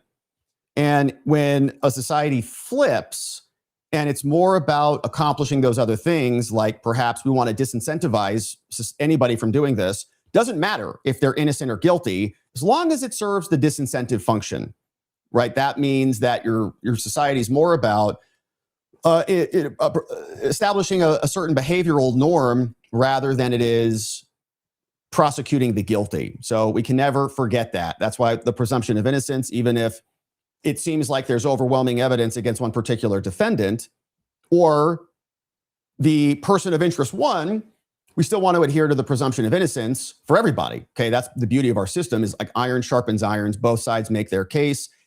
And then ultimately, the jury gets to decide which is more persuasive. But even that process can be perverted, like what happened to Derek Chauvin. Bruce Rice, baby. What's up, Bruce Rice? Hey, shared this one of your boy. Man, you guys make me look so good. Look at this one. Definitely have the conspiracy hat on, that's for sure. And it's electric. Boogie, woogie, woogie. We also have some muscles that I got to work on. Thank you for that, Bruce Rice. Doan says, remember to keep prayers up for Gina Hansen as her shoulder's being swapped out today. Wow, I didn't realize that. Gina, prayers up your way. Hopefully surgery is just happening immaculately right now. You've got the healing care and guidance of our Heavenly Father looking down, energizing the very fingers with nimble skill sets to connect everything exactly where it needs to go. And you're going to be out here and you're going to be, with that new shoulder, you're going to be throwing 65 yards first throw. It's going to be incredible. We also, hey, we had some thumbs up. What's up? T-Rock, Gina Hansen sent a floating heart. Ken Krause, what's up? We got chili coming from Gina. High fives coming from Ken. Thank you, friends, for sending those in. Rustic Ranch, what's up, Rustic Ranch? Hey, that's Bill Tong, isn't it? Said they just rated the stream. Shout out to our friends over on Rumble, Rustic Ranch. We got John Carew, always doing excellent work, Robert. Thank you, John. We didn't have to do anything today. Steve Baker handled the whole show. He's a pro. We just said, drop that brilliance for all of us here. Your boy just had to take a back seat today. So all credit to him. T-Rock says, let him cook, and sent an emoji to that effect as well. This is what this one looks like. Looks like some eggs and bacon, man. Shout out. We love eggs and bacon. Outstanding. And of course, friends, that's what we've got on the day. Just Rhonda sending this one in. Rob, we've had your back all morning. Well, thank you for that, Just Rhonda. We appreciate that. I need some support, elsewise I'm in big trouble if left to my own devices. So thank you, Just Rhonda, for doing that. Yeah, and we're going to do some clips of Steve, and we'll share those around because I think there was some really good knowledge in there. What's going on? And we got Rob. What's up, Rob, in the house? The DC IndyCar race starts today. I saw that. MAGA 250. I think today's just practice, right? And then the actual race is tomorrow. And thank you for that. And what's going on? B-Money. Hey, love you, Rob. Don't take my pushback on Baker as a slight to you, but I'm not going to let Trump doomers spread psyop lies. So you think the whole thing's, so like the evidence that you heard today or the various, like the defense talking about Shawnee, her alibi, her leaving early for work that day, those things like that doesn't that doesn't register in terms of sufficient evidence. I personally don't think that an FBI that is wrong on certain things, or a DOJ that is wrong on certain things, is a slight to the president. Personally, I think that the presidency is much bigger than any one case or any one agency or any one entity. And Trump can't possibly know everything everywhere all the time. So I think that it's part of our duty to help ensure that the agencies are held accountable and that they're doing their jobs. And this is I think part of the American system. The people, it's we the people, and we check our federal government, even if our guy's in there, because Trump can't possibly know anything, right? And everything about everything is really what I meant to say. So I don't see it as like a slight on Trump. I think that some people might say that if you impugn Kash Patel or if you impugn Dan Bongino, then by proxy, you're impugning the president. And even then, like what does Kash know about this case, to be honest with you? I don't really know. Probably not much. He's got a huge agency to follow. So his people come to him and they say, we got him. He says, great, amazing job. Validates it, probably hands it off and passes it on to the next guy while he's worried about the next thing. So what I'm basically arguing against is a bureaucracy. And I do believe that there are still bad actors inside the DOJ and the FBI and the CIA, even though you've got Todd Blanche at the helm, Kash at the head of the FBI, and Ratcliffe at the head of the CIA. I still think that they're massive, massive agencies. James Comey literally was telling them to just bide your time, hang out. We'll be back in power soon. Don't go anywhere. You can do more inside than outside. So just dig your heels in and stay anchored in. And we know that these agencies have a history of acting against President Trump. They did that in 2020. They hid evidence from him. He was in charge. They hid evidence from him about 2020, the election. They were covering up for Joe Biden while they were manufacturing evidence against Trump in 2020 to protect Joe Biden's actual criminal allegations. So, even if you are the president, even if you have all agencies under your official power, they'll still act against you and cover up things that are bad for them and good for you. Wouldn't it be good for President Trump if it turns out that the entire January 6th thing is provably a now CIA employee who did it, not some random autistic kid who caused the pipe bomb, who distracted the Capitol Police? It was all an op. Trump's own CIA actually engineered the Fedsurrection. This could be the keystone that answers all those questions. So in fact, I think the fight for truth is actually in furtherance of the president's ability to control and govern. If the CIA was willing to engineer January 6th and then have an actor do something and then bring her on the payroll, then what else were they willing to do as it relates to the actual 2020 election? This whole thing might be vindicated on the back of Brian Cole's innocence. Or maybe not. Maybe a lot more evidence comes out and it's very clear that he's guilty and the CIA had nothing to do with it. So I don't see it as doomerism. I understand your point. There is a lot of doomerism out there, and we really try not to indulge in that. Everything sucks. Nothing's happening. We're losing. Democrats are winning. All the things. And so I'm going to go vote, like people say, I'm going to go vote Democrat, or I'm just going to stay home or something. To me, that's always felt like you're just ceding the territory. You're just giving the win to your opponents by default by checking out, becoming depressed, becoming, disengaged, and allowing them to win. Never been for that, never tried to do that, even though we've had some, policy objections with the administration.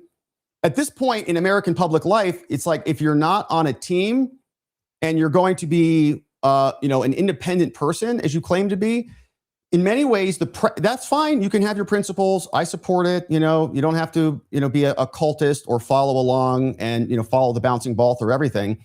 But at the same time, you have to also understand the practical effects of that decision and what it is doing. And if you're willing to abandon the game and cede territory to the DSA, then you may there's a phrase, do you want to win or do you want to be right? Okay, there's a bucket of people that want to be right at the expense of losing, and then things are going to get dramatically worse. And I've never really believed this accelerationist concept like, well, if the Democrats win, then things will get so bad that it will engineer the right, and the right will have a resurgence and will come back and fix a bunch of things. It doesn't take long to destroy the whole nation. Look what Joe Biden did in 4 simple years with the mass invasion that we all suffered through. And now it's going to take us, 3 times. Like if he brought in 3 to 5 million people a year, which he did, let's say 20 million over 4 years, we have to do that in reverse. We can't do that in reverse, evidently. And so you ultimately are going steps back. Like they go 10 steps forward, marching off the cliff of America. And then we can only go back 5 steps or even 2 steps a year until we get the next term. And so, anyways, fixing the problem is a lot harder than solving the problem. So that is what I'm saying, B Money.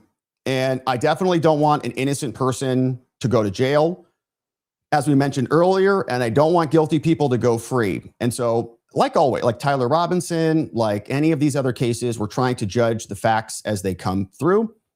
And there may be a lot more that says that Brian Cole is, in fact, the sole actor here, and it may all make sense by the time we get at the outcome here. But when I hear guys like, Baker coming out and explaining his take on this and what he's experienced firsthand, he's a firsthand witness saying that he got calls from Cash and Dan, and there's other, benign reasons for that, I might say, because they want to declare this a victory and they don't want people to tear that down. But it's in service, I think, of a higher deliverable, which is we've got a problem with our intelligence agencies. They've rigged multiple elections against the president. And if that is continuing on, that needs to be smashed into oblivion. So, but I understand your take. And again, we never want to be doomers here. And I do think that Trump, can't know everything. And so there needs to be, the people is the final check on everything. Don't just swap the head of the agency and then everything is, hunky-dory, everything's perfect. People have to continue to check these bureaucracies because they're massive. There are tens of thousands of people in them, and many of them are bad actors. And Jocelyn Ballantyne is still the prosecutor at the DOJ. Why were the J6 prosecutors all not fired? She's still there prosecuting this case. So the case is currently tainted even as it stands right now. But I appreciate your comment. Thank you for the dono, B Money. We do have to stay positive. So thanks for holding the tension on that. Joe Maz, what's up? Hey, like many of Steve's interviews, this one is worth using the Rumble app's new feature to download the video to watch later. So much good info. Thanks again, Steve, courtesy of Joe Maz on Rumble.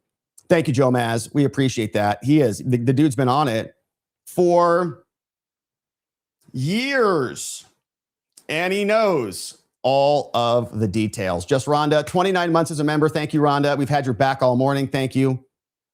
We appreciate that. We need it. I can't be left to my own devices. And Holly, your face once you knew the stream was acting up was priceless. Don't sweat it though. All great. We've got it recorded.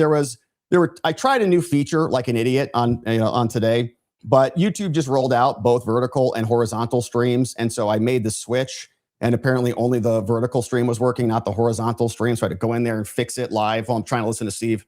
But I got it all recorded. So we'll make sure we get a good edit in and then get the full thing out so that nobody misses that beautiful intro that we put together. Holly, thank you for that. And we got some other comments. Spud says, who wins the DEI credibility sweepstakes when it comes to a DC jury? An autistic young black man or a Subaru driving white female? Good question there, Spuds. Yeah.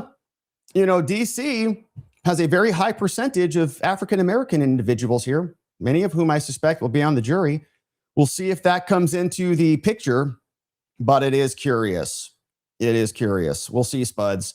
Hey, and Nevermind says, thank you, Steve. You are amazing from Nevermind. Prayers for you and your family, Steve, if you're still out there. Good comment from Nevermind. Rick D. Rick, sorry I didn't get to this one. I'm curious what Mr. Baker thinks about the Data Republican issue that arose yesterday. Yeah, so Data Republican, I did see that after the show there, Rick. Data said that she was fed information that was illegal, and then the person who fed her the information responded to her and said, it's not illegal. It's a FOIA. It's legal. And then there was a bunch of back and forth on that on X last night. Everybody was duking it out over that issue. So I don't really know. It sounds like somebody was just trying to hand her a scoop. She thinks, or maybe is accurate. I don't know. I didn't see the actual documents, but it was Marco Rubio's like undersecretary of somebody at the State Department. So she then got on and responded to data and said, it's not that at all. So you can take a look at that. I don't really know. I haven't seen the full documents. I know that she did drop some screenshots of the documents, so I don't know what data Republican got. But we read a lot of documents here, a lot. It's kind of our bread and butter. And so I don't know if that makes, or depending on what it is, obviously she shouldn't be disclosing classified document stuff, but also classified documents leak, all the time, and journalists report those things. So anyways, it feels like the whole thing may have just been a miscommunication and a misunderstanding, but we don't want our own side like knifing each other in the back or setting each other in the back or, misinterpreting things that are mostly benign and harmless. But I don't know the full backstory there. And it feels weird that a right-leaning Rubio person would try to take out a right-leaning X person. That feels a little bit incongruent. Like if you're going to set somebody up, send it to some other New York Times reporter.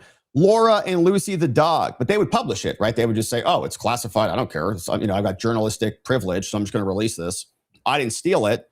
It came into my possession. This is newsworthy. Under the First Amendment, I can publish it. But anyways, we all just want to get along, okay? Just hug it out, you two.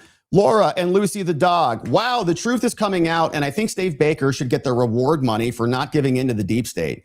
Yeah, exactly. He deserves that $500K. He identified somebody. The FBI went and looked at her, and then all of a sudden, their cell phone footage started to work again. Wow, isn't that something? So, Relantel, what's up, Relantel? Thank you for sending in, bringing in 5 new members. Relantel, what's up? Bringing in Bueno. We got rolling on the floor laughing, McLOL. Welcome. We love ourselves some McLulls. Sock Puddles, welcome. William Collin and Tonda McCarthy, all gifted members courtesy of Relantel. We'll be back Monday morning for a members only stream, and it's going to be so good. You have no idea. Just Rhonda sending in this dono. Rob, I'm sending you an urgent email after we're finished here. I need you to read it and get back to me at your convenience. I'll do it, Just Rhonda. Sounds very urgent indeed. Yeah, I'll do it. I got a phone call I got to make, and then I'll be taking a look at your email. So send it in hot, and we'll see what is going on and how I can help. And so thank you, my friends, for sending those in. Let's take a look, see if we got any final comments in on, I think we're going to cover the Brian Cole case. Of course, it's a federal case, so there's nothing really to actually live stream or anything. But we're going to be going through it. And I know it's funny. So some great comments over on X as well. Let me just hit some of these.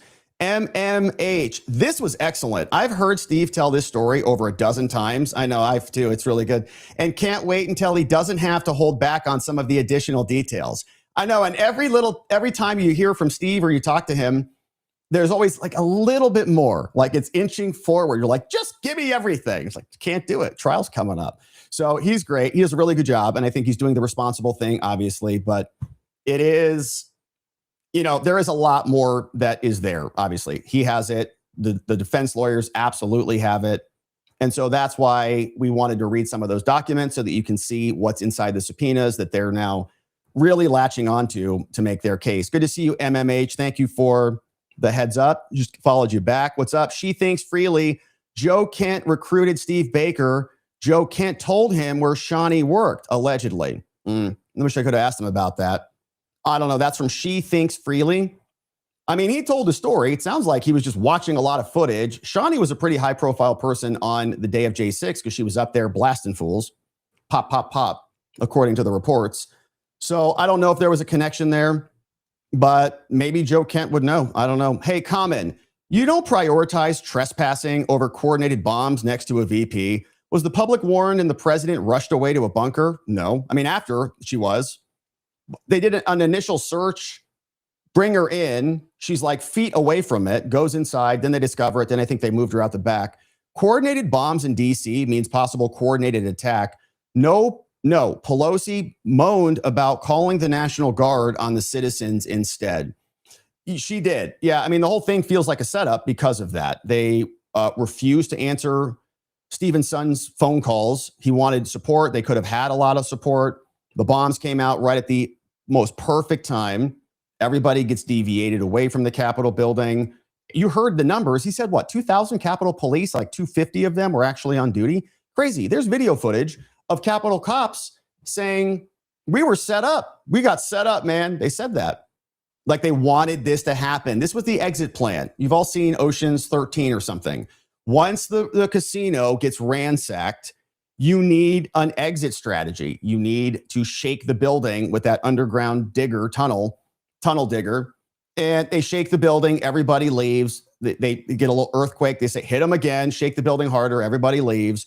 So that in that movie, they can all run out with their cash. And in 2020 and 21, so that they could all run out with their votes, you know? Philip Wrigley, hey, great interview, Rob. Steve, just subscribe to Watching the Watchers. Philip, amazing, my man. Thank you for saying that over on X. Just followed you back. Lori on Liberty. It has not gone away in Connecticut. It has not gone away in Connecticut. What's up, Lori on Liberty? Founder of Connecticut Law Initiative, God-fearing natural woman, amazing, Swamp Yankee, proudly unaffiliated, and a constitutional conservative. Heck yeah, let's go. Lori, thank you. Tom Cornwell. Hey, great in-depth interview of the Brian Cole Jr. case. Damn it, Steve. Why does the FBI persist in pushing this fiction? Well, you know, it's a win. They needed a big win on this. And if Brian Cole, in fact, is the pipe bomber, then it's a big win. I mean, it's a win that the other FBI just could not figure out. And then Cash came in and solves it. And lo and behold, it's case closed. But if not, then it's not going to look so good. Ultra MAGA, what's up? CIA employee subpoenaed. OMG, I've not heard this before. Every person in the J6 cover-up should be in prison. Yeah, there was a lot of it. I mean, there were feds there in the chat. We got Ray Epps, who got accolades. Everybody, he's so amazing. Why were you so victimized by the right? And yeah, there's a lot to it. A-Peak, hey, thank you, Rob, for YouTube. Thank you, A-Peak. Chrissy, what's up, Chrissy? Thank you for the comment. Pete Za shared a map. Thank you, Pete Za, for a couple of those other posts. Says hashtag free Brian Cole over on X. And actually shared this image. Yeah, this was the shoe image from Steve Baker. Yeah, it's a great image right here. Let me just pop this up. Boom, right there. That's the shoe. That's the 9 versus the 12-foot shoe. Steve Baker went out, measured the whole thing, and it was beautiful. All right, so friends, let us pause here on the day. Thank you so much for joining us. Thanks for giving Steve a follow and making sure you're sending him some love. Walk It Off says, that was a real treat indeed. 100%, man. 100%. That's why we wanted to make sure we could really dig into it, and we did. Mission accomplished. Thank you, Steve Baker. Dolphin Girl, do you have a Cash App? I don't think I do, actually. I don't think I do. But I think you're asking because you want to send us some cash. That's really nice of you to say that, Dolphin Girl. Maybe I'll need to make one. But I don't at the moment. But Dolphin Girl, we're just happy you're here. Thank you for watching the show. Thank you for joining us this morning and for being a member over on Locals. We really appreciate that. Let's make sure we didn't miss anything. And then we'll wrap it up on the day.